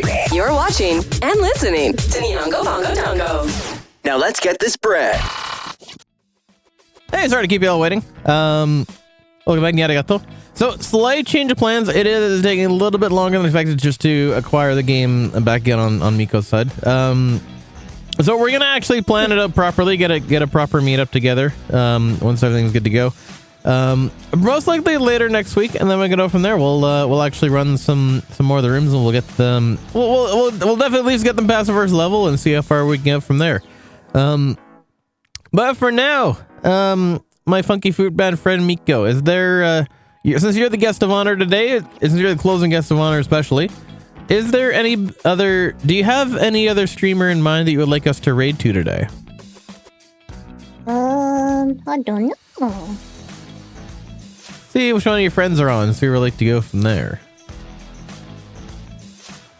By all means, I don't mind either way. Yeah, take your time. If you know anybody on who you like, then we can send our viewers that way. And they can enjoy them for a bit, and then we'll meet up again next week, and then we'll get our back rooms going.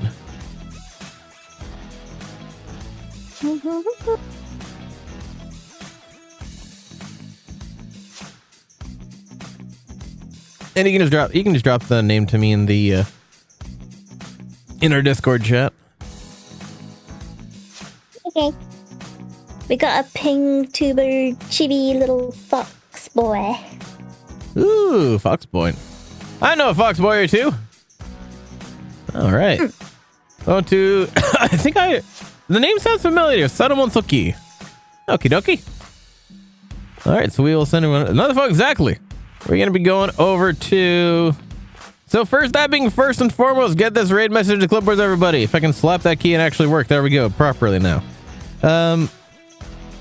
Miko, once again, it was a pleasure getting to have you with me for today for the Friday Morning 2. To finally actually get to hang out on a stream with you for one thing. It was a pleasure getting to talk with you today.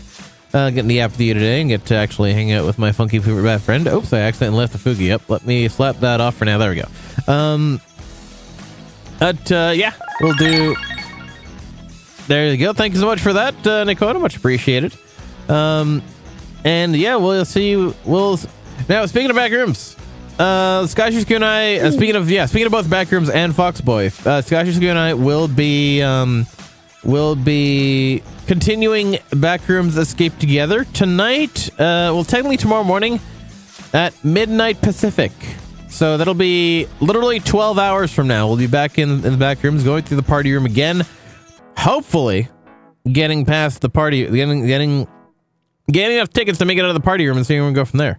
But for now, we're gonna go over to Sadamonsuki. Gonna roll that R in there. And once again, the clipboards. Mika, before we close out, anything else you'd like to say to the two?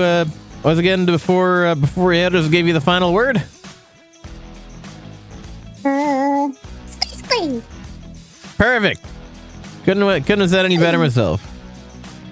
All right, Miko, you're absolutely adorable. Love the holiday. Thanks so much for taking the time to be here with me today. Then to go exactly. But for now, I'm gonna go over that. So, whatever. Only other. So rating over in 10, 9, 8, 7, 6, 5, 4, 3, 2, 1. Ciao for now. Kicking off your workday with a fresh-baked feline frenzy. You're watching and listening to Nyongo Bongo Dongo. Now let's get this bread.